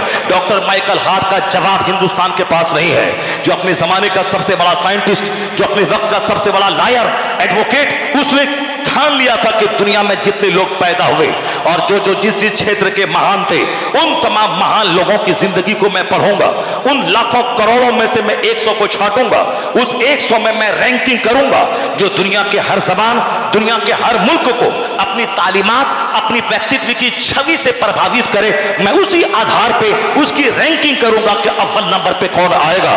तो सारे लोग समझ रहे थे कि डॉक्टर माइकल हार्ट साइंटिस्ट है। न्यूटन फादर ऑफ साइंस कहलाता है। न्यूटन साइंस का बाप कहलाता है। चूंकि न्यूटन आज से 400 साल पहले उन्होंने साइंस की बुनियाद रखी, उसी के फॉर्मूले पर अमल करते हुए आज हमारे घरों में जो मोबाइल है, साहब हमारे घरों में जो लैपटॉप है, हमारे घरों में जो टेलीविजन है, जो रेडियो है, जो हमारे दरवाजे पे साइकिल से लेके 4 व्हीलर तक और हमारी निगाहों के सामने ट्रेन से लेके प्लेन तक जितनी चीजें हैं, वो हिंदुस्तान का कोई पढ़ा लिखा साइंटिस्ट इसका इजाद नहीं किया है। ये सारी चीजें साइकिल से लेके हवाई जहाज तक अमेरिका यूरोप के दानिश्वरों ने दी है। हमारे हाथ के फाउंटेन पेन से लेकर के कंप्यूटर तक ये सारी चीजें उसी 7 समंदर पार के दानिश्वरों ने दुनिया को दी है। हवाई जहाज से लेकर ट्रेन तक सारी चीजें उसने दी है। वहां पढ़ने पर हमारे मुल्क के लोग फख्र महसूस करते हैं। हिंदुस्तान में बेशुमार औरतें हैं जो संसद में पहुंची हैं, लेकिन आज इकरा हसन का चर्चा हो रहा है। क्यों? वो लंदन से पढ़ के आई है। इसका मतलब है कि हमारे मुल्क के 140 करोड़ लोग आज भी ब्रिटेन को इज्जत की निगाह से देखते हैं कि वहां की तालीम का मर्तबा बड़ा हाई है। वहां के पढ़े लिखे लोग बड़े साफ इंपॉर्टेंट सिग्निफिकेंट हो जाते हैं। आज हमारे हिंदुस्तान के भावी प्रधानमंत्री राहुल गांधी जी, उसको इज्जत की निगाह से देखा जाता है। क्यों?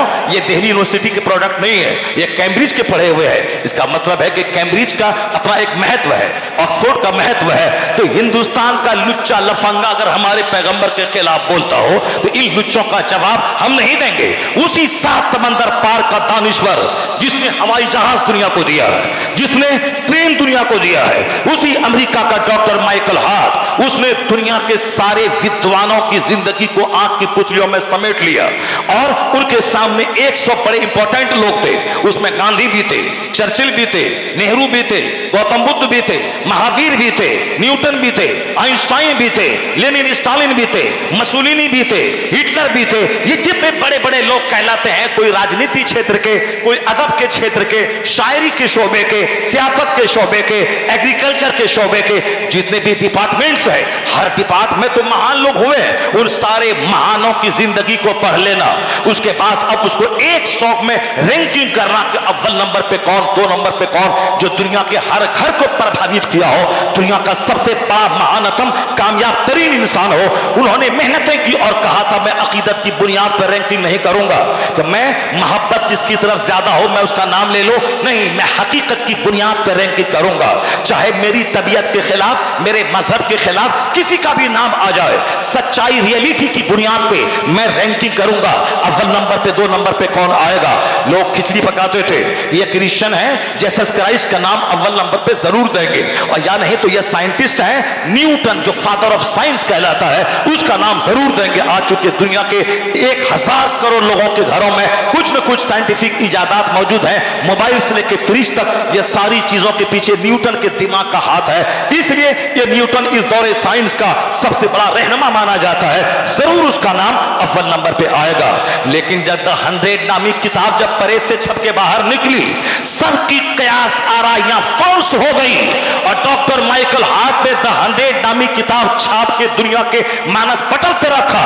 उस किताब में सबसे पहला नाम जो इस धरती का सबसे महान इंसान, सबसे अजीम तरीन शख्सियत और सबसे कामयाब तरीन इंसान की सूची में पहला नाम जो दिया है डॉक्टर माइकल हार्ट, वो लिखा है Muhammad is the only man in history, तारीख में एकलौता इंसान मोहम्मद अरबी है जो सबसे ज्यादा कामयाब तरीन शख्स हुआ।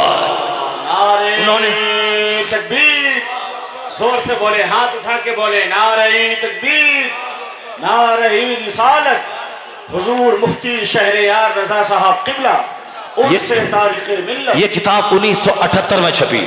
ये किताब हिंदुस्तान के सारे बुक स्टॉल पे आज दस्तयाब है, अंग्रेजी में, हिंदी में और मुख्तलिफ डिफरेंट लैंग्वेजेस में ये किताब दस्तयाब है। आप पर खरीद के पढ़ सकते हैं उसको, तमाम बड़े बुक स्टॉल पे किताब मौजूद है, द 100 किताब। उसमें डॉक्टर माइकल हार्ट दुनिया का सबसे बड़ा पढ़ा लिखा, जो उन्होंने रैंकिंग की है, पहला नाम आका अलैहिस्सलाम का दिया। कुछ लोगों को हल्क से नीचे ये नाम नहीं आया, हासिदीन लोग जिन्होंने अपनी आंखों में हसद का चश्मा लगाया है।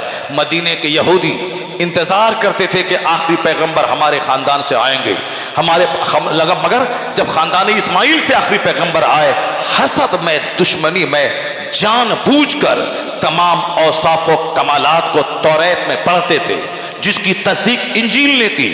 जनाब मूसा अलैहिस्सलाम ने कहा कि एक नबी आने वाला है। जनाब ईसा अलैहिस्सलाम ने कहा, जिसको कुरान शरीफ में बयान किया गया कि जनाब ईसा ने कहा था, इन्नी रसूलुल्लाह इलैकुम मुसद्दिक़न लिमा बैन यदैय मिन तौरात व मुबश्शिरन बिरसूलिन याती मिन बअदी इस्मुहु अहमद। यानी जनाब ईसा अलैहिस्सलाम ने कहा था, ए मेरी कौम, मैं अल्लाह का रसूल हूँ, तेरी तरफ आया हूँ ताकि मैं तौरात की तस्दीक करूँ और मतलब बशारत सुनाओ एक पैगंबर की जो मेरे बाद आने वाले हैं, जिसका नाम अहमद है। जनाब मूसा अलैहिस्सलाम ने मेरे नबी के आने की बशारत दी। तौरात में मुस्तफा की अज़मत का खुतबा, इंजील में जनाब ईसा अलैहिस्सलाम ने कहा, मैं आया इसलिए हूँ ताकि मैं तौरात अल्लाह की किताब की तस्दीक करूँ, और जनाब पैगंबर आज़म अलैहिस्सलाम जो आखिरी पैगंबर आने वाले हैं, मैं उसकी बशारत तुमको दे दूँ, और मैं वसीयत करूँ जब वह तशरीफ ले आए उन पर ईमान ले आना।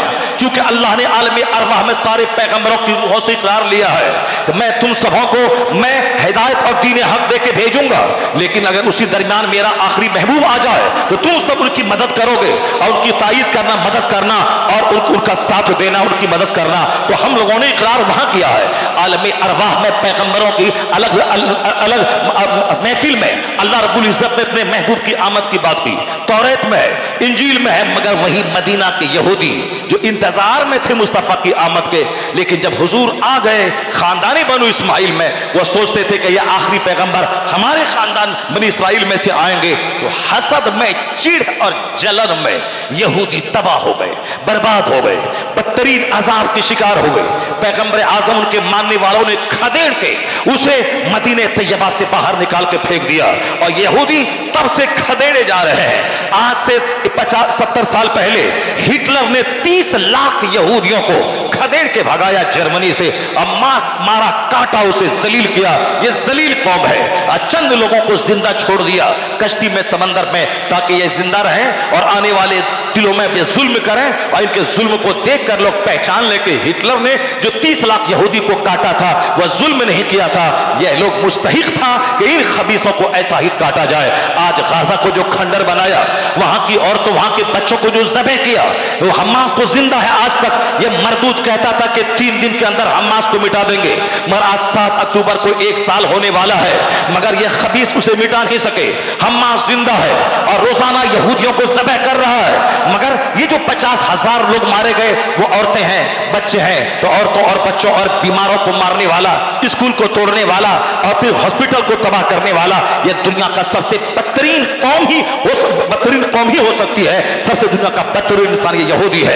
पहले मदीना से खदेड़ के मुसलमानों ने निकाला। हिटलर ने जर्मनी से 60 लाख यहूदी को काट के मुट्ठी भर लोगों को छोड़ दिया। सारी दुनिया में कहीं इसको पनाह कोई नहीं दे रहे थे, मगर अरब के मुसलमानों को दाद दीजिए कि इन लोगों ने फिलिस्तीन के खित्ते में उनको बसाया कि आ जाओ, तुम यहां बसो, तुम यहां बसो, उनको बसा दिया। लेकिन आज वो जो रहमो करम पे जिंदा था, आज फिर अपनी पुरानी शरारत पे आकर के आज फिर उसी फिलिस्तीन के मुसलमानों पे जुल्म और कहर बढ़ा रहा है। अलबत्ता मैं वहां के बच्चों को दाद देता हूं जो रोजाना बम की मार सहता है, मगर फिलिस्तीन की आजादी, किबले अव्वल की आजादी की बात करता है। मैं वहां की औरतों की हिम्मत को दाद देता हूं जो बच्चे पैदा करती ही इसलिए हैं ताकि मेरा बच्चा मुजाहिद बनेगा और किबले अव्वल को एक न एक दिन आजाद कराएगा। वो अपने बच्चों को शहीद करती है, वह खुद शहीद होती है इसी आरज़ू में कि आज नहीं तो कल सही किबले अव्वल यहूदियों की गिरफ्त से आजाद होगा। और ये यकीन है जब जुल्म चरम सीमा पे पहुंचता है, इंसाफ का सूरज तुलू होता है, अब वह वक्त करीब आ गया है। हम मुसलमान हैं, हम कमजोर हैं, मगर 1400 साल से नहीं देखते हैं जब भी मुसलमान रब्बे करीम से फरियाद करता है तो हमारा रब हमारी फरियाद को सुनता है और हमारी बेसहारगी के आलम में मेरा खुदा मेरी मदद करता है। अभी हम बेसहारा है। इन यहूदियों ने हमारे मुल्कों को तोड़कर हमारे लोगों को अलग अलग बिरादरी, अलग अलग सेक्ट के नाम पे तोड़ के हम अपना वर्चस्व जमा के एक एक को चुन चुन के मारने का प्लान बनाया है। और हमारे लोग कुर्सी से चिपके रहने की वजह से कोई बहुत बड़ा साहस, बहुत बड़ी हिम्मत नहीं दिखला पा रहे हैं। चूंकि अमेरिका ने एक तरफ डर दिला के, एक तरफ पैसा देके, एक तरफ अपनी फौज से उसकी कुर्सी की रखवाली का वादा करके इनको डरा और सहमा के रखा है। और तोड़ तोड़ कर कभी सद्दाम को, कभी कर्नल कज़ाफी को, कभी साहब और मिस्र के हुक्मरान को, कभी किसी को मार मार के जो भी इसका बड़ा लीडर होता है उसको मार के, इसको जगाने वाले को मारना, उसको पेंडिंग में डाल देना इसका मकसद है। वो काम करे, मगर हम बेसहारों का हाथ दुआ के लिए उठ रहा है। अब वह वक्त आने वाला है, लाखों शहीदों का खून रंग लाएगा और फिलिस्तीन की औरतों की आहें रंग लाएंगी। अब देर या सवेर वह वक्त आने वाला है कि फिर हिटलर की तरह ये यहूदी नेतन्याहू का फॉलोवर ये जरूर खदेड़ के फिलिस्तीन से भगाया जाएगा और किबले अव्वल हमारा आजाद होके रहेगा। खून रंग लाएगा, औरतों की आहें रंग लाएंगी, बच्चों की शहादत रंग लाएगी। इस्लाम हक है, अल्लाह हक है, रसूल हक है, कुरान हक है। जो कुछ भी मुझ पर अजाब नाजिल होता है यह सजा हमारी बदअमली की है। मस्जिदें मेरी वीरान हैं, इसलिए हमको काफिरों ने फुटबॉल की तरफ मारना शुरू किया। हमारे घर में शादी ब्याह, अकीका, खतना, वलीमा, घर का इनॉग्रेशन, ये सारी सेरेमनीज ये सब कुफ्फार और मुशरिकीन के तरीके के मुताबिक हो रही है। यहाँ तक कि बच्चों का बर्थडे जो आज से 50 साल पहले घरों में होता नहीं था, लेकिन आज गरीब से लेकर अमीर तक सबों के घरों में क्रिश्चियनों की तरह केक काटे जा रहे हैं, लाखों रुपए बर्थडे पार्टी पे खर्च किए जा रहे हैं। हमारे यहाँ इज्जतदार औरतें शादी ब्याह में जब किसी के यहाँ जाती थी वो एक कमरे में बंद रहती थी पर्दे में, और दुल्हन के पास आके गिफ्ट देती थी और पर्दे में रह के अपना तोहफा दुल्हा के पास पहुंचा देती थी। ये हमने ये देखा था। लेकिन आज काफिरों के तरीके पर अमल करते हुए हमारी 18 साल की जवान बेटियां शादी के नाम पे गाना गा रही है, नाच रही है, यहां तक कि 80 साल की बुढ़िया भी नाच रही है। फिल्मी कल्चर हमारे घर में आ गया।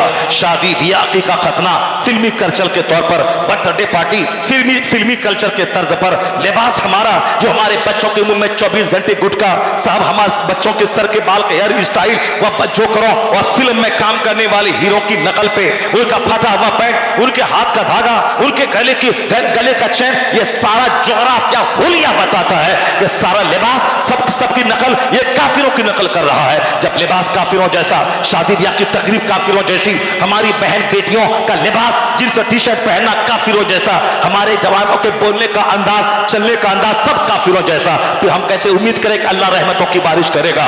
अल्लाह जन्नत देगा हमें मरने के बाद अगर ईमान की हालत में हम मर गए, लेकिन दुनिया में उस वक्त तक हमें इज्जत नहीं देगा जब तक कि हमारा सारा काम मुस्तफा की गुलामी से इबारत न हो। इसलिए कि अल्लाह ने इज्जतें, अल्लाह ने सल्तनतें, अल्लाह ने दुनिया की क़यादत, दुनिया की इमामत इसी बात में रख दी पर मुस्तफा पर ऐसा ख्वाहिश रहा कि दीन हमाऊस अपने आप को नबी के कदमों में डाल दे। बचपन माँ की गोद से लेकर कब्र की गोद तक हर क्षेत्र में मुस्तफा की पैरवी कर, जन्नत वहां मिलेगी। मुस्तफा की पैरवी की बदौलत हुकूमत यहां मिलेगी, सल्तनत यहां मिलेगी और दुनिया की क़यादत तुम ही करेगा, इज्जत यहां मिलेगी। जब तक हम सरकार के गुलाम थे, हमारा सारा कारोबार मुस्तफा के फरमान के मुताबिक चलता था। तो गांव का पंच भी हम होते थे, प्रधान भी हम होते थे, मेंबर भी हम होते थे, गांव समाज के गैर मुस्लिमों का फैसल भी, हाकिम भी हम होते थे, और फिर सदारत की कुर्सी पे सदर बन के हम रहते थे। पूरी दुनिया में हुकूमत हमारी होती थी, अरब और अजम पे गलबा हमारा था, सिक्का हमारा चलता था। मजूसियों की सरजमीन पे हमारी हुकूमत बनी, यहूदियों की सरजमीन पे हमारी हुकूमत बनी, ईसाइयों की सरजमीन पे हमारी हुकूमत बनी, यहां तक कि बुद्धिस्टों की जमीन ऑस्ट्रेलिया, इंडोनेशिया, वहां आज दुनिया का सबसे बड़ा मुल्क, बड़ी आबादी वाला मुसलमानों का इंडोनेशिया कहलाता है। वह जमीन बुद्धिस्टों की थी, लेकिन हिंदुस्तान से मुसलमानों की हुकूमत का सूरज जैसे ही गुरूब हुआ, अल्लाह ने इंडोनेशिया का जबरदस्त मुल्क हमें हमारे हवाले कर दिया। उधर एक तरफ रूम, स्पेन हमारे हाथ से निकला, दूसरी तरफ इंडिया हमको हवाले किया गया। इंडिया हाथ से निकला मुसलमान हाकिमों के हाथ से, तो फिर इंडोनेशिया एक जबरदस्त मुल्क मुसलमानों के हवाले किया। अल्लाह ने हुकूमत भी दिया, अपना वादा सच्चा करके दिखलाया, इज्जत मुसलमानों को दी, पूरी दुनिया पे धमक मुसलमानों की थी। लेकिन जब से हमने फिल्मी कल्चर, मगरबी कल्चर, हिंदुआना कल्चर, मुशरिकाना कल्चर हमने इख्तियार किया, हमने आलिमों को साइड कर दिया कि आलिम या मौलवी हमें नमाज की तालीम देने वाला, ये 2-4 रुपए हमारे रहमो करम पे कमाने वाला, ये हमें क्या हक दिखलाएगा, ये क्या हमारी बुराई की मजम्मत और तनकीद करेगा। इसलिए वह मौलवी अच्छा लगता है जमींदारों को जो मौलवी उनकी मुभराई की बातें करे, उनकी बुराई की मजम्मत ना करे। वह शराब पिए ये कुछ ना बोले, वह ज़िना करे ये कुछ ना बोले, वह नाप तौल में कमी करे ये कुछ ना बोले। लेकिन जैसे यह हक बोला शराब की मजम्मत की, बदकारी की मजम्मत की, उसको जुमा के दिन असर से पहले ही छुट्टी करवा दी जाती है। जब हम इमाम को मुलाजिम समझने लगे, हम जलील और रुस्वा हो गए। और जब हम इमाम को नाइबे पैगंबर समझते थे, हम अपना मजहबी रहनुमा समझते थे, हम 1000 बीघा जमीन का जोतदार बन जाए तो जमींदार कहलाएंगे, मगर ये आलिम चाहे किराए के मकान में रहे, मगर ये नाइबे पैगंबर कहलाते हैं, ये नाइबे रसूल कहलाते हैं। हम इसे मुलाजिम समझा, नाइबे रसूल नहीं समझा। जिस दिन नाइबे रसूल समझ लेंगे, जिस तरह आका अलैहिस्सलाम की बात की अहमियत है, उसी तरह आका अलैहिस्सलाम के बात का प्रचारक, ये नाइबे रसूल की बात की अहमियत मेरी निगाहों के सामने हो जाएगी। हमारे बच्चे इनकी नकल करेंगे, हमारे बच्चे इनका खुतबा सुनेंगे, हमारे बच्चे इनकी हिदायत पर अमल करेंगे। लेकिन आज हमने इनको जलील करके हाशिए पे खड़ा कर दिया और हमने फिल्म के हीरो की बात मानी, हमने क्रिकेटर को महत्वपूर्ण बनाकर बच्चों के सामने पेश किया। इसलिए हमारा बच्चा खिलाड़ी की नकल करता है, हमने फिल्म के एक्टर को कामयाब बना के पेश किया, इसलिए हमारा बच्चा वह फिल्म के एक्टर की नकल करता है। हमने पॉलिटिक्स को दुनिया का एक जबरदस्त विवाद बना के पेश किया, चाहे झूठ हो, लूट और खसोट हो। हिंदुस्तान को जितना जाहिलों और किसानों ने नहीं लूटा, उतना ऑक्सफोर्ड और कैम्ब्रिज और पटना यूनिवर्सिटी के पढ़े लिखे लोगों ने लूटा है। जितने बड़े बड़े घोटाले हुए, सिर्फ इल्म की वकालत इस्लाम ने नहीं किया है, वह इल्म जो इल्म नाफे हो, जो इल्म नफा दे, जो आदमी को इंसान बना दे। इसलिए जो कहता पढ़िए पढ़िए पढ़िए पढ़िए, वह डकैतों की जमात में इजाफा करना चाहता है, क्योंकि जितने चोर हैं हिंदुस्तान के वो सारे जाहिल, सब पढ़े लिखे लोग, चाहे कोयला घोटाला हो, चाहे चारा घोटाला हो, चाहे ताबूत घोटाला हो, चाहे राफेल घोटाला हो, चाहे साहब जो भी घोटाला हो, सारे घोटालों में पढ़े लिखे लोग मुलविस थे। कोई किसान, कोई चाय बेचने वाला, कोई बिजनेस करने वाला उस मुलविस नहीं है। तो जो लोग पढ़ने का मकसद पैसा कमाना समझते हैं, वो इसका मतलब है आईएएस ऑफिसर बना करके चोर बनाना चाहता है, वह डॉक्टर बना के समाज का डकैत बनाना चाहता है। लेकिन जब नजरिया बदलेगा, वो नजरिया जो इस्लाम ने दिया है, पढ़ने का मकसद अपना मकसद हयात पहचानना, अल्लाह का डर दिल में आना, समाज की सेवा करना, भले बुरे की तमीज करना, हराम और हलाल में फर्क पैदा करना, इंसान बन के जिंदा रहना, मानवता की सेवा करना, चाहे भिखारी बन के सड़क किनारे रहे, मगर हराम पे बुरी नजर नहीं डाल, हराम पे निगाहें लालच नहीं डालना, किसी दूसरों की औरतों पे बुरी निगाह नहीं डालना। पढ़ने का मकसद ही है जो राइट और रॉन्ग में फर्क करे, जो भले और बुरे में फर्क पैदा करे, जो गुड और बैड में फर्क पैदा करे। अगर नहीं करता हो वह जाहिलों से बदतर है। इसलिए हुजूर ने 1400 साल पहले कहा था, अल्लाहुम्मा इन्नी अस्अलुका इल्मन नाफिआ, ए अल्लाह इल्मे नाफे का सवाल करता हो।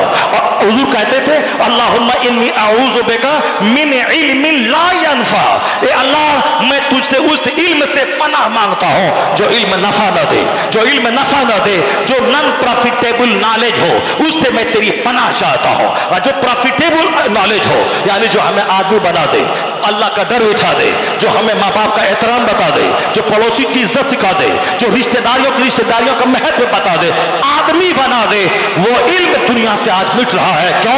यह इल्म मदरसों से मिलता था, मस्जिदों की चटाई से मिलता था, यह बख्तर से मिलता था, वह इल्म जलसों से मिलता था। लेकिन जलसों को आज लोगों ने मुशायरा बना दिया, आज मदरसों को गरीबों, यतीमों, काश्तकारों के बच्चे की पढ़ने की जगह बना दिया।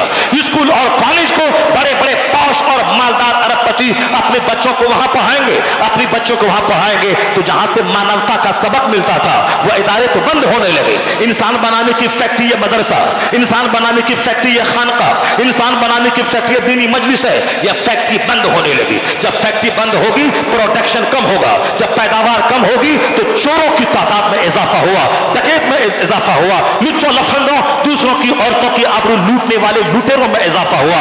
कलकत्ता के आरजी मेडिकल कॉलेज में जो कुछ एक महीना पहले हुआ, वो किसी काश्तकार ने किया है, वो किसी पान बेचने वाले ने किया है।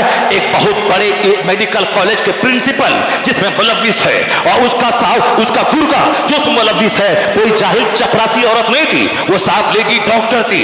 ट्रेनी डॉक्टर के साथ मेडिकल कॉलेज के प्रिंसिपल ने जो कुछ किया, क्या कहेंगे आप? जो सिर्फ इल्म की वकालत करेगा, ईडीएम बनिए, मिनिस्टर बनिए, इंजीनियर बनिए, डॉक्टर बनिए, इसका मतलब है चोरों की जमात में इजाफा करने का वह तरफदार है, वह डकैतों की जमात में इजाफा करने का तरफदार है, वह रेपिस्ट की जमात में इजाफा करने का तरफदार है। और ये सुने, जिस मदरसे की चटाई को आतंकवादी का अड्डा गवर्नमेंट कहती है, वो भी जान ले कि इब्तदा दिन से लेकर इंतहा आखिरी दिन तक मदरसे में ही पढ़ाया जाता है।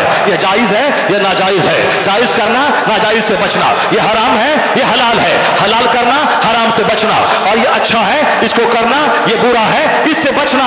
यह सारा मेथड, जीवन शैली मदरसों की चटाई से दी जाती है। यानी यह इंसान पैदा करने की फैक्ट्री है, यह मदरसा, यह मस्जिद, यह खानका, यह दीनी दरसगाह है। जब तक यह जवान थी, समाज में डकैत कम थे और शरीफ ज्यादा थे, वली ज्यादा थे, कुतुब ज्यादा थे, हर गली में अब्दाल मिलते थे, वली मिलते थे। लेकिन जब से फैक्ट्री यह बंद होने लगी, मुसलमानों ने भी बच्चों को पढ़ाना बंद किया, मुसलमानों ने भी जलसों में आना बंद किया। जब फैक्ट्री बंद हुई तो पैदावार, प्रोडक्शन घट गया।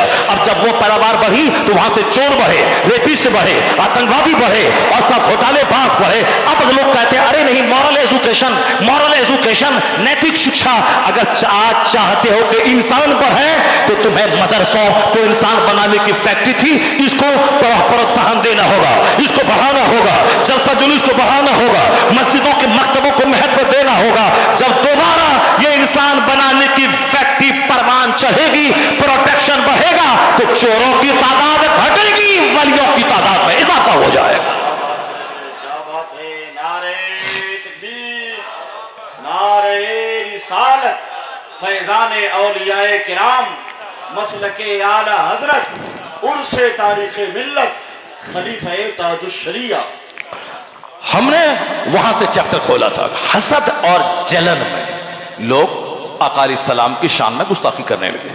वरना फैक्ट की बुनियाद पर आज भी कोई जालिम आका अलैहिस्सलाम की हयात तैयबा का मुताला करे और उसका दिल जिंदा हो तो मेरा दावा है कि वह कलमा पढ़ के मुस्तफ़ा का गुलाम हो जाएगा। चूंकि हुजूर की शख्सियत है ही हर एंगल से ऐसी लाजवाब शख्सियत है कि जो पढ़े तो इम्प्रेस्ड हुए बगैर नहीं रह सकता है। गांधी जी ने कलमा नहीं पढ़ा लेकिन बहुत इम्प्रेस्ड थे इस्लाम से। वो सारी जिंदगी बकरी का दूध पीते रहे, वो सारी जिंदगी सूती का कपड़ा पहनते रहे, सारी जिंदगी बगैर गद्दा के वो तख्त पे सोते रहे और वो कहते थे कि मैं इस्लाम को पसंद करता हूँ। इसलिए पसंद करता हूँ कि वो कहते थे कि इस्लाम तलवार के बल पे नहीं फैला जो मैं पहले सोचता था, मगर अब जब से मैंने कुरान का हिंदी अनुवाद पढ़ा, जब मैंने पवित्र पैगंबर की पवित्र जीवनी पढ़ी, अब मैं कह सकता हूं कि इस्लाम तलवार से नहीं, ये तो इस्लाम के पैगंबर का हुस्न अखलाक था जिसकी वजह से इस्लाम सारी दुनिया में फैल गया।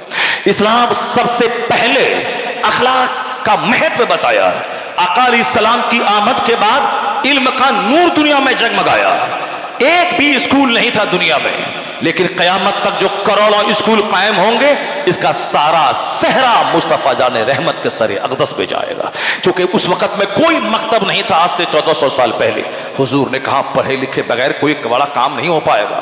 अलैकुम बिल इल्म फ़इन्नल इल्म नूर, अलैकुम बिल इल्म फ़इन्नल इल्म क़ुव्वतुन, यानी obtain knowledge, knowledge is light, knowledge is power, knowledge is best company, knowledge is armament, knowledge is armour. यानी यह इल्म तुम्हारे लिए कवच है, यह इल्म हथियार है, यह इल्म ताकत है, यह इल्म पावर है। तो अब सरकार दो जहां ने जो इल्म का महत्व बताया, सारी दुनिया में स्कूल और कॉलेजेस खोलने का रुझान पैदा हुआ।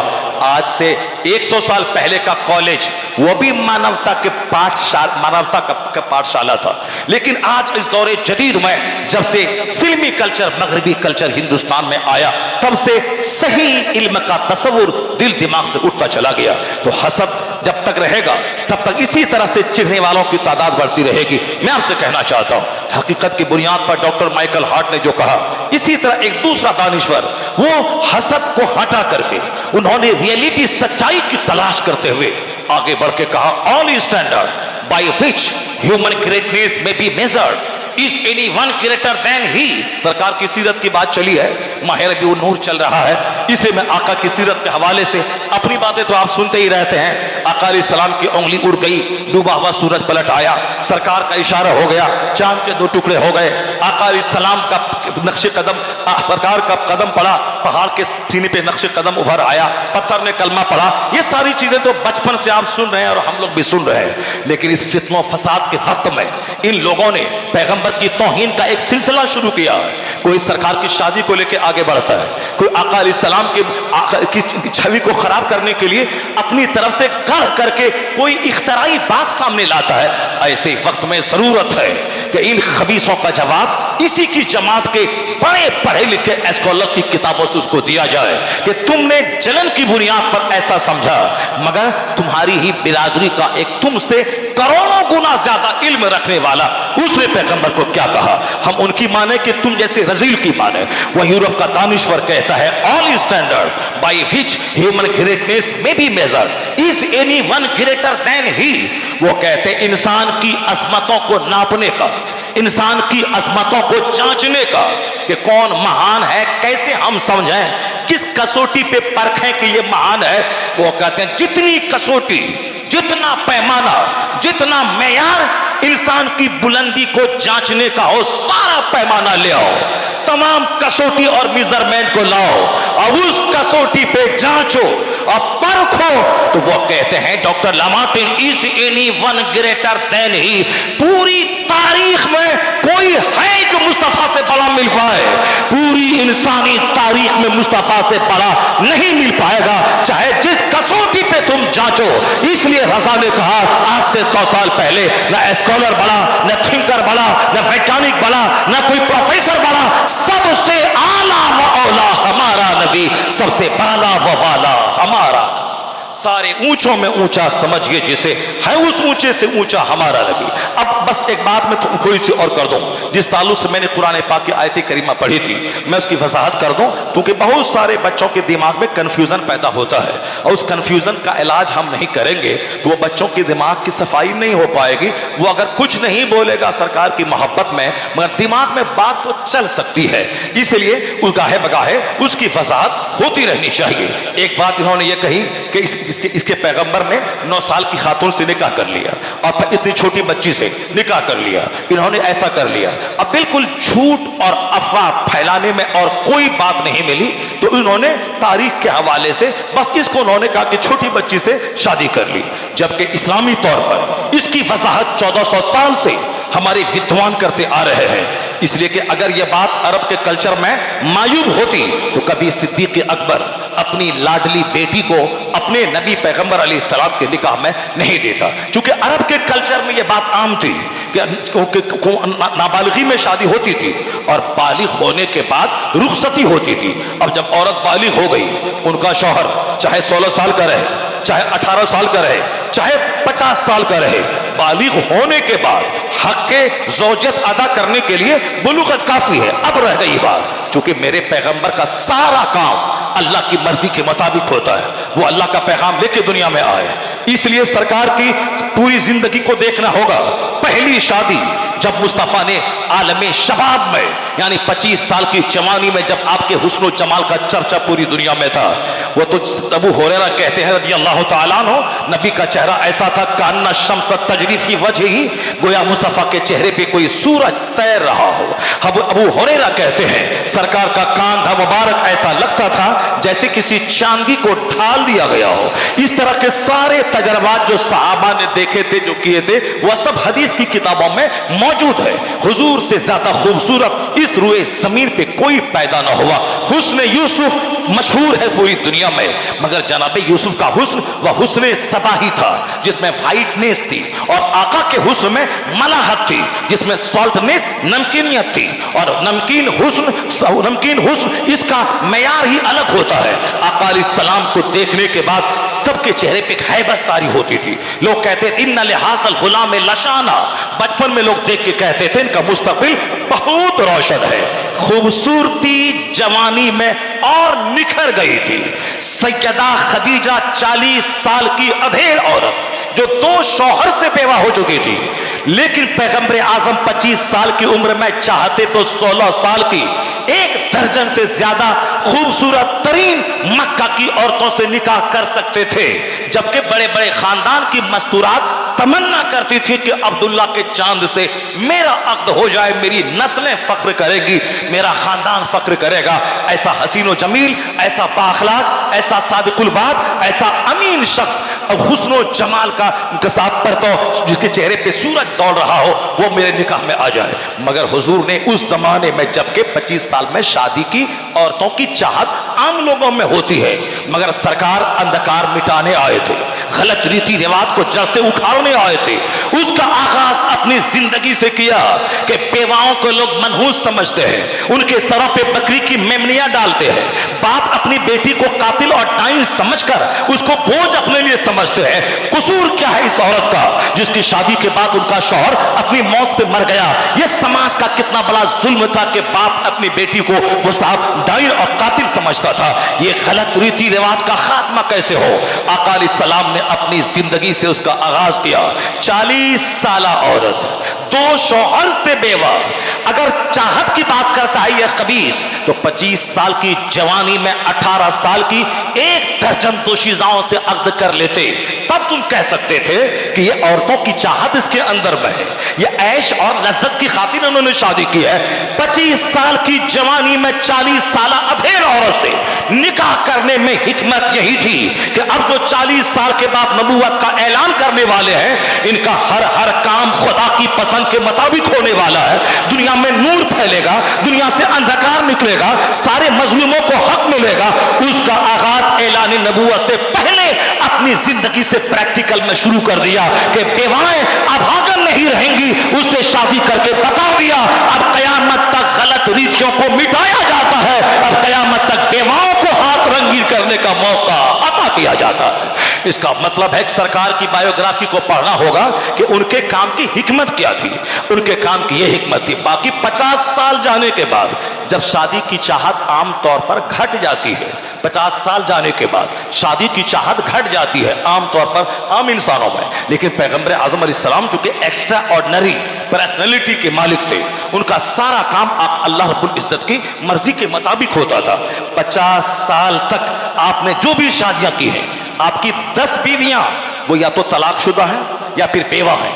बेवा जिनका शौहर मर गया, कोई पुरसाने हाल नहीं, आका ने उनसे निकाह किया और उनके जरिए उनके खानदान में जब मुस्तफ़ा की तारीफ और तौसीफ हुई तो जो तलवार लेके इस्लाम मिटाने पे तुला हुआ था, हुजूर के इस निकाह ने पूरे खानदान को इस्लाम के लिए साजगार माहौल अता कर दिया। क्योंकि जो लोग दुश्मनी करते थे, रिश्तेदारी की वजह से अपनी बेटी की ज़बानी मुस्तफ़ा के अखलाक की कहानी सुनकर सारा खानदान मुस्तखर हो जाता था और कलमा पढ़ के मोमिन बनता था।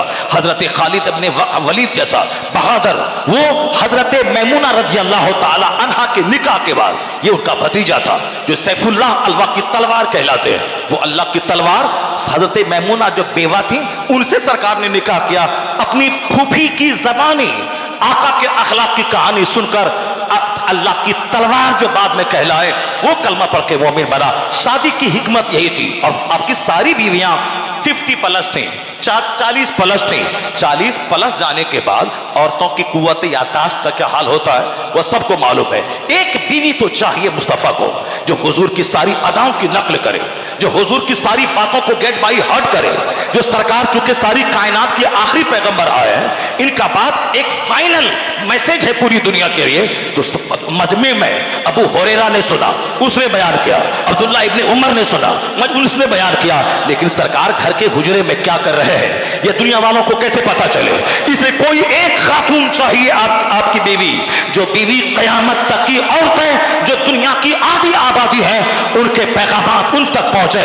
इसलिए अगर सिर्फ मर्दों के कवानीर पहुंचते अब्दुल्ला इब्ने उमर, अब्दुल्ला इब्ने मसूद, अबू हुरैरा के जरिए, तो आधी शरीयत इनकम्प्लीट रहती। मगर मेरी माँ अल्लाह रब्बुल इज्जत ने जनाब जिब्राइल के जरिए रेशम के कपड़े में लपेट कर सैयदा आयशा का चेहरा मुस्तफ़ा को ख्वाब में दिखलाया और कहा कि इस अल्लाह चाहता है इससे आप अक्द करें। तो सैयदा आयशा की शादी अल्लाह रब्बुल इज्जत की पसंद है। सैयदा आयशा की शादी, जब अल्लाह जो सारी कायनात का खालिक है वो चाह रहा है शादी हो, तो सरकार ने अल्लाह की पसंद के मुताबिक शादी की।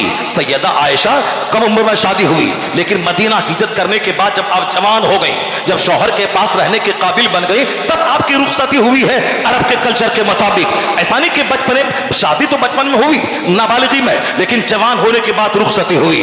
जवान होते होते सैयदा आयशा इतनी ज़हीन, इतनी कुव्वत याददाश्त की मलका बनी कि अरब के सारे शोरा के अशार उनको याद थे, अरब के सारे फसीहों के अशार उनको याद थे। इस कदर इधर जबान से बात निकली उधर याद हो गई।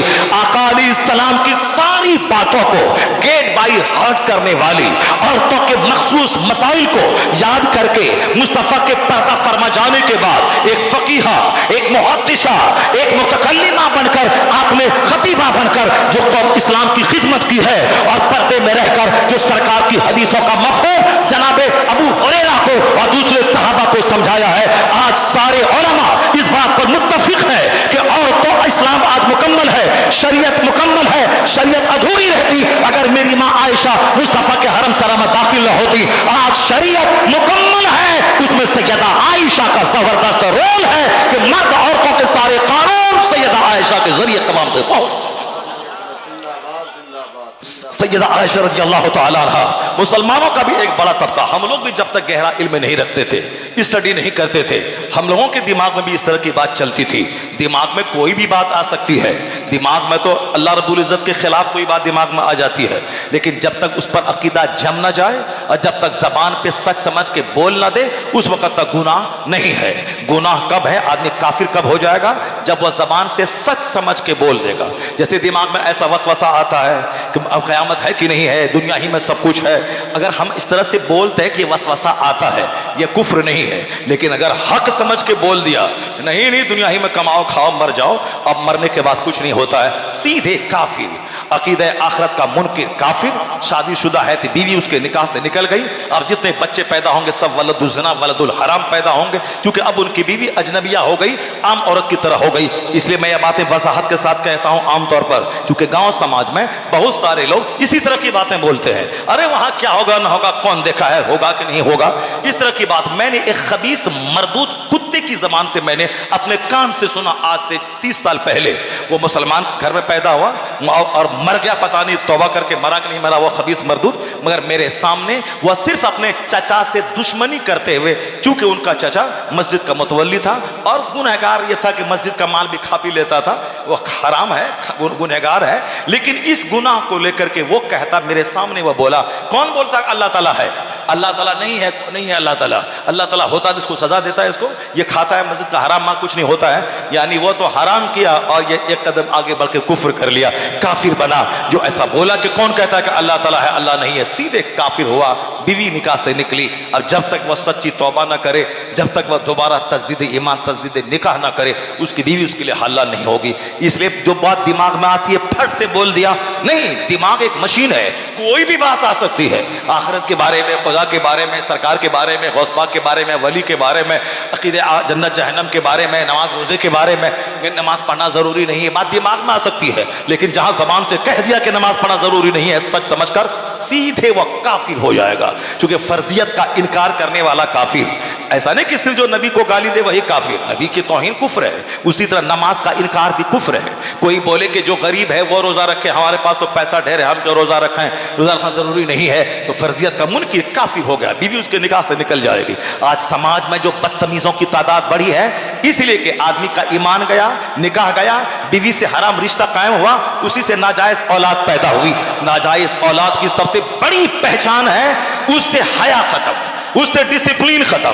जिस बच्चे को देखा इसमें हया नहीं, बड़ों का एहतराम नहीं, मस्जिद का अदब नहीं, मदरसे का एहतराम नहीं, आलिमों का सम्मान नहीं, समझ जाए जरूर कुछ न कुछ गड़बड़ है, इस बुनियाद में खता होती है। उसका सबसे बड़ा असर उसके अंदर से हया खत्म, उसके शर्म खत्म, और जो सही नुत्फा है, हजार पता मिली हो मगर कुछ न कुछ अदब रहता है, डिसिप्लिन रहता है, अदब रहता है, मगर जो नाजायज नुत्फे से पैदा हुआ हो उसका तो अदब, अखलाक, डिसिप्लिन, अनुशासन, सारी चीजें खत्म हो जाती है। चूंकि बेख्याली में ऐसा होता है, लोगों को ख्याल नहीं रहा, और कोई जानबूझ के तलाक देने के बाद भी समाज के डर से बचने के लिए झूठ बोल के अपनी बीवी को रख लेता है, वो भी हराम हुआ, वो भी रिश्ता जब तक जिंदा रहेगा हराम रिश्ता कायम होगा, और सारे बच्चे वलदुल ज़िना पैदा होंगे। इस तरह के बच्चों की तादाद भी समाज में बढ़ रही है, हरामी बच्चों की तादाद, नाजायज बच्चों की तादाद। इसीलिए मस्जिद के सामने डीजे बजाते हैं, ढोल बजाते हैं। हिंदू को देखा गया, वो आजकल ये शरीर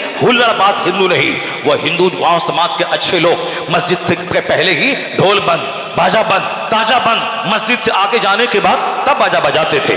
वो मुसलमानों की मस्जिदों का एहतराम करते थे, मुसलमानों की ईदगाहों का एहतराम करते थे, आज भी मुसलमानों की टोपी का एहतराम करते हैं। मैंने अपने बहुत सारे अपने मरदूद भाइयों को देखा जो एहतराम नहीं, सलाम तक नहीं करता, लेकिन आज से कई साल पहले मैंने एक दो हिंदू लड़के को देखा, मेरी बस छूट गई छत्तीसगढ़ में, मैं वॉशरूम गया, वहां बस रुकी, मैं वॉशरूम गया, वहां से आने में ताखिर हुई और बस चली गई। उसी बस पे मेरी सदरी भी थी, उस सदरी में कई हजार रुपए, 50,000 से ज्यादा रुपए उसमें थे, उस सदरी में। वहां मोबाइल भी मेरा वहीं था, मोबाइल वहीं, वॉच वहीं, सब कुछ वहीं, पैसा वहीं। मैं सिर्फ ऐसे ही गया था, बाथरूम गया था, छूट गया। मैंने बहुत सारे लोगों से कहा ये छाबड़ा बस जो आप से छाबड़ा जो बस गई है, इसमें मेरा सामान है, वो बस आगे बढ़ गई, मुझको ले जाओ, कोई तैयार नहीं हुआ। मैंने होटल वाले से कहा तुम अपनी कार मुझको दे दो और ड्राइवर दो ताकि मैं आगे जाके बस पकड़ लूं, मगर वो बोला कि पैसा दीजिए। मैंने कहा पैसा है कहाँ, पैसा तो वहाँ सदरी में है, वो जो बस में है, अब मेरे पास यहाँ तो कुछ नहीं है, मैं तो सिर्फ पंजाबी पहन के आया हूँ, बाथरूम गया था, वो सब पैसे तो वहाँ है। कहा हम कैसे विश्वास करेंगे, आप दे दीजिएगा। नहीं माना, बहुत परेशान हो गया, क्या वक्त गुजर रहा है, बस आगे बढ़ रही है।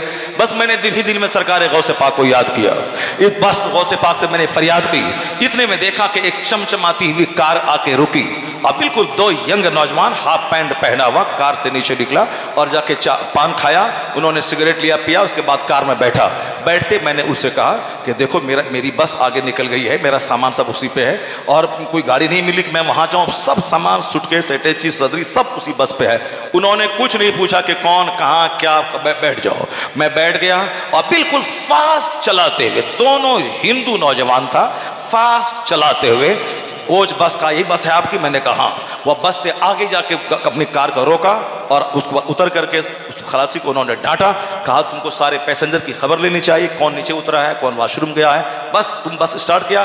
डांटा उसको और उन्होंने मुझको बैठाया, फिर अपनी सीट पे गया, देखा वहाँ अटैची सूटकेस सदरी पैसा मोबाइल सब कुछ मौजूद है। ये दोनों गैर मुस्लिम यंग नौजवान जो हाफ पैंट पहने सिगरेट गुटखा खाने वाले नौजवान थे, मगर उन्होंने इंसानी हमदर्दी के नाते वो मदद को तैयार हो गई। और हमारा मुसलमान बच्चा वह मौलवी साहब को देखने के बाद न जाने उसके तलवे का गुस्सा सर पे आ जाता है, वह हुटिंग करना, मजाक उड़ाना, हवा करना, पता नहीं इसको कौन समझा। गैर मुस्लिम साहब प्रधानमंत्री मोदी वो अपने धर्म गुरु पंडित जी का पांव छूता है, उनके हाथ को अपने सर पे लेकर आशीर्वाद लेता है, और तुम अपने मौलवी की हुटिंग करता है, तुम अपने धर्म गुरु का अपमान करता है। मेरे बाजू में एक पापी शराबी हाफ पैंट पहनने वाला, दाढ़ी मोछ मुंडाने वाला बेनमाजी खड़ा है, उनका नाम असलम है, तो सामने वाला आदमी उनका नाम लेके कहता है असलम भाई अस्सलाम वालेकुम, कहिए आप कैसे हैं, जबकि उनके बगल में ये मुसलमान नमाजी आलिम उनका धर्म रहनुमा ये खड़ा है, इनको सलाम नहीं करता, जनरली सलाम कर देता अस्सलाम वालेकुम व रहमतुल्लाह। चलो मुझको भी किया, असलम भाई को भी किया, मगर कुछ खबीस मरदूद ऐसे समाज में होते हैं जो मौलियों से चिढ़ की बुनियाद पर वह नाम लेके उनको सलाम करता है असलम भाई अस्सलाम वालेकुम। हमको लगता है कि आज नाजायज बच्चों की तादाद में इजाफा हो रहा है, जिसके नुत्फे में खराबी है वैसे बच्चों की तादाद में इजाफा हो रहा है। वरना एक गैर मुस्लिम वो तो सम्मान देता है, हमारा भाई उनकी दुकानों में नमाज पढ़ो उनको बोझ लगने लगता है। अभी इसी दौर में मोदी की इस पीरियड में, इस नफरतों के माहौल में, पटना से मैं दानापुर की तरफ जा रहा था, रास्ते में मगरिब का टाइम हुआ, मैंने कहा जलसा वाले से कार रुको नमाज पढ़नी है, सामने बड़ा हिंदू की दुकान है, मैं उसकी दुकान पे गया, मैंने कहा नमाज पढ़नी है, मुझको कहा बिल्कुल, उन्होंने सामान हटाया, उसके बाद उन्होंने कहा आप नमाज पढ़ें, यानी जैसे बहुत खुशी उसको हासिल हो गई। मैंने वहां अपना तौलिया बिछाया, मगरिब की नमाज अदा की, फिर मैं निकला, उसके बाद जाते हुए उन्होंने हाथ जोड़ के उन्होंने सम्मान किया और हम निकल गए। इस जमाने में भी बेशुमार अच्छे लोग, वही मैं कहता हूं, गैर मुस्लिम वो आलिम का सम्मान कर रहा है, गैर मुस्लिम बाबा के इज्जत दे रहा है, और हमारे लुच्चे लफंगे बच्चे मौलाना को देख के हुटिंग करता है, मोहसिन का मजाक उड़ाता है, जलसे का मजाक उड़ाता है। उन बच्चों को सिर्फ नातखानी पसंद है, नातखानी बंद कर दे जलसे से। जिस तरह कुरान पाक की तिलावत होती है शुरू में बरकत की खातिर, उसी तरह बरकत की खातिर एक नात 5 अशार की हो जाए, उसके बाद जलसा सरकार की सीरत बयान करने के लिए होता है, कुरान बयान करने के लिए होता है, हदीस बयान करने के लिए होता है। जलसा आज से 50 साल पहले होता था, जिस वक्त हमारा वह दुर्वेश बाबा तैयब रहमतुल्लाह अलैह जलसा करवाते थे, उस वक्त मुशारा नहीं होता था, उस वक्त में तिलावत होती थी, एक नात होती थी तो 2.5 घंटे का खिताब होता था, फिर दूसरा खिताब होता था, फिर तीसरा खिताब होता था, तब सुन्नियत महफूज होती थी, तब उस जलसे का चर्चा 5 साल तक रहता था, उस जलसे का चर्चा साल भर हर मुसलमानों की बैठक और नशिस्त में उस जलसे का चर्चा होता था। पता नहीं किस डाइन की नजर लग गई और किस कातिल की नजर लग गई कि हम मदरसे में तो अब मालदारों के बच्चे पढ़ने से रह गए, गरीबों मिस्किनों के बच्चे पढ़ ले, अब जब पढ़ने लिखने के बाद मौलवी बना, अब तो दिमाग में नौकरी करना, 2 पैसा कमा के माँ को नौकरी से छुड़ाना रह गया। अब वह हक बात कौन बोलेगा, जुल्म के खिलाफ कौन बोलेगा, नाजायज के खिलाफ कौन बोलेगा, खिलाफ बोलेगा जगह छूटेगी, फिर माँ को नौकरी कर रही है वो कैसे। अब उनकी सारी फिक्र घर बनाने, माँ बाप को इज्जत देने, नौकरी छुड़वाने, ठेला छुड़वाने और साहब अच्छे ढंग से खिलाने पे पूरी एनर्जी इन्वेस्ट हो जाती है। वो इसीलिए वो सदर सेक्रेटरी मुतवल्ली की चमचागिरी करता है। हक कौन बोलेगा, हक जिलाउद्दीन स्यूती बोलते थे, जिसको हक के बदले में उसको गटर में फेंक दिया गया, जिन्होंने अल्लाह रब्बुल इज्जत का दीदार ख्वाब में कई बार किया, जिन्होंने आलमी बेदारी में आका अलैहिस्सलाम का दीदार किया हो, इतने बड़े जबरदस्त बुजुर्ग 800 साल के बाद भी जिनकी किताबें आज जलालैन की सूरत में दुनिया भर की तमाम मकतब फिक्र की के इदारों में चली पढ़ाई जाती है, इतने बड़े बुजुर्ग, वो हक बोलने की वजह से लोगों को पकड़ा और गटर में फेंक दिया। आज अगर कोई मुझको गाली देता है या व्हाट्सएप पे कुछ लिखता है तो तब मैं शुक्र अदा करता हूं कि अगर मैंने गलत बोला है और वह गाली दे रहा है, जब से चलो मेरे गलत की सजा मिल गई, लेकिन अगर मैं हक बोला हूं अगर उन्होंने गाली लिखा है, चलो कम से कम हुसैनी होने का शरफ तो हासिल हो गया है कि हुसैन हक बोला, उनकी गर्दन कटी, उनके बाल बच्चे कटे, और मैं भी हक बोला, मेरा प्रोग्राम छूटा, मैंने हक बोला, मेरे खिलाफ यूट्यूब पे गलत प्रचार किया गया। अगर ऐसा हुआ तो क़यामत के दिन अमाल आप कहां से लाए? इतना तो हो, हुसैन आज़म का काफिला जब जन्नत की तरफ चलेगा और कहे हुजूर आपने हक बोला तो गर्दन कटी, मैं भी हक बोला हूं, मेरी जगह छूटी है, मैं तमाचा खाया हूं, मैंने गाली सुना है, अगर हुसैन ने मुस्कुरा के देख लिया, वो दीन की राह में मुसीबतें उठाने वाले, आ जाओ तुम भी मेरे पीछे, तो 80 बरस का नफल सजदा वहां नहीं ले जाएगा जहां हुसैन की मुस्कुराहट लेके चली जाएगी।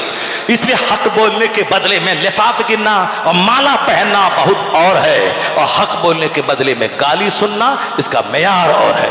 हक बोलने के बदले में जगह से हाथ धोना इसका मेयार कुछ है। लोगों ने यह समझ लिया है कि बस अब बोलते रहे, हम तकरीर करें, उसके बाद नजराने मिले और गले में माला डाला जाए, रास्ते से गुजरे तो लोग पांव चूमे और दस्तबोसी और 7 पांव कदम बोसी के हुजूम में मेरी जिंदगी के दिन गुजरे। नहीं, सरकार ताजुल शरिया को भी लोगों ने काफिर कहा, इसलिए ताजुल शरिया सारी जिंदगी वो अकीदतमंदों के हुजूम में रहे। लाखों करोड़ों लोग 7-10 लाख लेके बैठे हुए, हुजूर मेरे घर में कदम रख दें, मैं हेलीकॉप्टर से बरेली से लाऊंगा और बरेली छोड़ दूंगा, मगर जिनके घर में वो गए, मदरसे में गए, नसीब की बात है, लाखों लोग तरस के रह गए। उन्हीं तरसने वालों में मैं भी रह गया कि मेरे घर, मेरे मदरसे में मेरा वो शेख नहीं आ पाया, मेरी तरह हजारों लोग तड़प के रह गए। इतनी इज्जतों के माहौल में जिए, बाद विसाल एक मरदूद ने उन्हें काफिर कह दिया, और अपने बच्चों को जो जनाजे की नमाज में शामिल होने गया था वो मुरादाबाद संभल का, उन्होंने कहा क्यों उस काफिर के जनाजे में गए? चलिए कम से कम जिंदगी में जो रुसवाई नहीं हुई थी वो बाद विसाल इस तरह के कलमे से रुसवाई हुई। क़यामत के दिन ये कहने को तो मिला कि हम सच्चे मुवहिद, सच्चे मोमिन, सच्चे सुन्नी मसलक के मुबल्लिग थे, और हमें एक जालिम ने काफिर कहा है। जितनी गालियां सुनी जाएंगी उतना ही उसके बदले में हक बोलने वालों के दर्जात बुलंद होंगे। बातें हमारी बड़ी तवील हो गई, मेरी बातें एक बात हो गई, बाकी एक बात और मेरी बाकी रह गई है, उस बात को मैं मुकम्मल करूं। क्या आइंदा साल की भी तारीख नोट कर, चलिए ठीक है, बात से बात पैदा होती है, इसलिए हम जो अक्सर मेरे साथ ये हादसा होता है कि जो मैं आयत पढ़ता हूँ उस आयत पे तकरीर ही नहीं कर पाता हूँ, चूँकि तमहीद ही इतनी लंबी हमारी हो जाती है कि अल कलाम व यखलुकुल कलाम, कलाम से कलाम पैदा होता है, इसलिए बात से बात पैदा हो जाती है। अब 2 घंटे हो जाते हैं, अब महबूब भाई की तरह हमको नसीहत करने वाले लोग हैं कि 1 घंटे से ज़्यादा नहीं बोलना है, आपको 1.5 घंटा से ज़्यादा नहीं बोलना है, कल तबीयत ख़राब हो जाएगी, कोई पूछने नहीं आएगा, बस 1 घंटा बहुत है। मगर पब्लिक है कहती है भाई आपको 2.5 घंटा बोलना है, आप तो वहाँ 3 घंटा बोले थे, वहाँ तो 2.5 घंटा बोले थे, आपको हमने बुलाया इसीलिए, दूसरे खतीब को मैंने नहीं बुलाया तो आपको 2.5 घंटे बोलना, अब इसी चक्कर में पीसना पड़ता है। तो खैर वो कोई नहीं भी बोलता है क्योंकि अब बोलने की आदत सी लग गई है ऐसी, अब और इस्लाह करने की आदत ऐसी हो गई है कि लोगों की अच्छी बात ये बात बताता है, ये बात बताते हैं, चूँकि दूसरी बार कोई बुलाता नहीं है आजकल, एक बार बुला दिया बस काफ़ी है ना। चलिए जाहिर सी बात है, एक होनहार बाप का होनहार बेटा, एक बोलिए कामिल का बेटा, तब ना बोलाएगा जो अच्छी बातें बोले, वरना कौन हम डांट डपट करने वाले को कौन बोलाएगा, डांट डपट करने वाले को कौन बोलाएगा। मेरी बात वो मुकम्मल हो जाए, हर घरों में झंडा, हर मदरसों पे झंडा, वो 12 वफात अब नहीं बोला जाता है, बोला जाता है ईद मिलादुन नबी। मदरसा स्कूल बंद है, ईद मिलादुन नबी की छुट्टी है, बैंक बंद है, ईद मिलादुन नबी की छुट्टी है, कचहरी बंद है, ईद मिलादुन नबी की छुट्टी है। जो वहाबी बैंक में नौकरी करता है वो भी वहां लिखता है तातील बराए ईद मिलादुन नबी, ईद मिलादुन नबी। ये बताइए 12 वफात का कल्चर बदल कर ईद मिलादुन नबी का लफ्ज हर जबान पे चढ़ाने वाला कौन है? अगर गौर करेंगे वही जिसके मसलक का प्रचार बाबा तैगली ने किया, उस चकना शरीफ के उसके खलीफा ने किया और हुजूर तारीखे मिल्लत ने किया, उसी मसलक आला हजरत को की तालीम देने वाला सरकार आला हजरत रज़ी अल्लाह तआला अन्हु के सर ये सहरा जाएगा कि 12 वफात के कल्चर को बदलकर ईद मिलादुन नबी का जुमला अब क़यामत तक जहां तक जारी रहेगा, झंडा लहराता रहेगा, ये सारा सहरा आला हजरत के सर पर बांधा चला जाएगा। क्योंकि आला हजरत ने 100 साल पहले कहा था, फर्श वाले तेरी शौकत का ओलू क्या जाने, खुसरवा अर्श पे उड़ता है फरेरा तेरा, खाक हो जाए अदू जलकर मगर हम तो रजा, दम में जब तक दम है जिक्र उनका सुनाते जाएंगे। फर्श अर्श पे ताज़ा छेड़छाड़, फर्श पे तुरफा धूमधाम, कान जिधर लगाइए तेरी ही दास्तान है। मसलक के आला हजरत की रस्सी को मजबूती से पकड़े रहिए। इन बुजुर्गों ने उसी का काम किया है और इस पर पड़े रहेंगे तो इधर भी गिरने से बचेंगे, उधर भी गिरने से बचेंगे।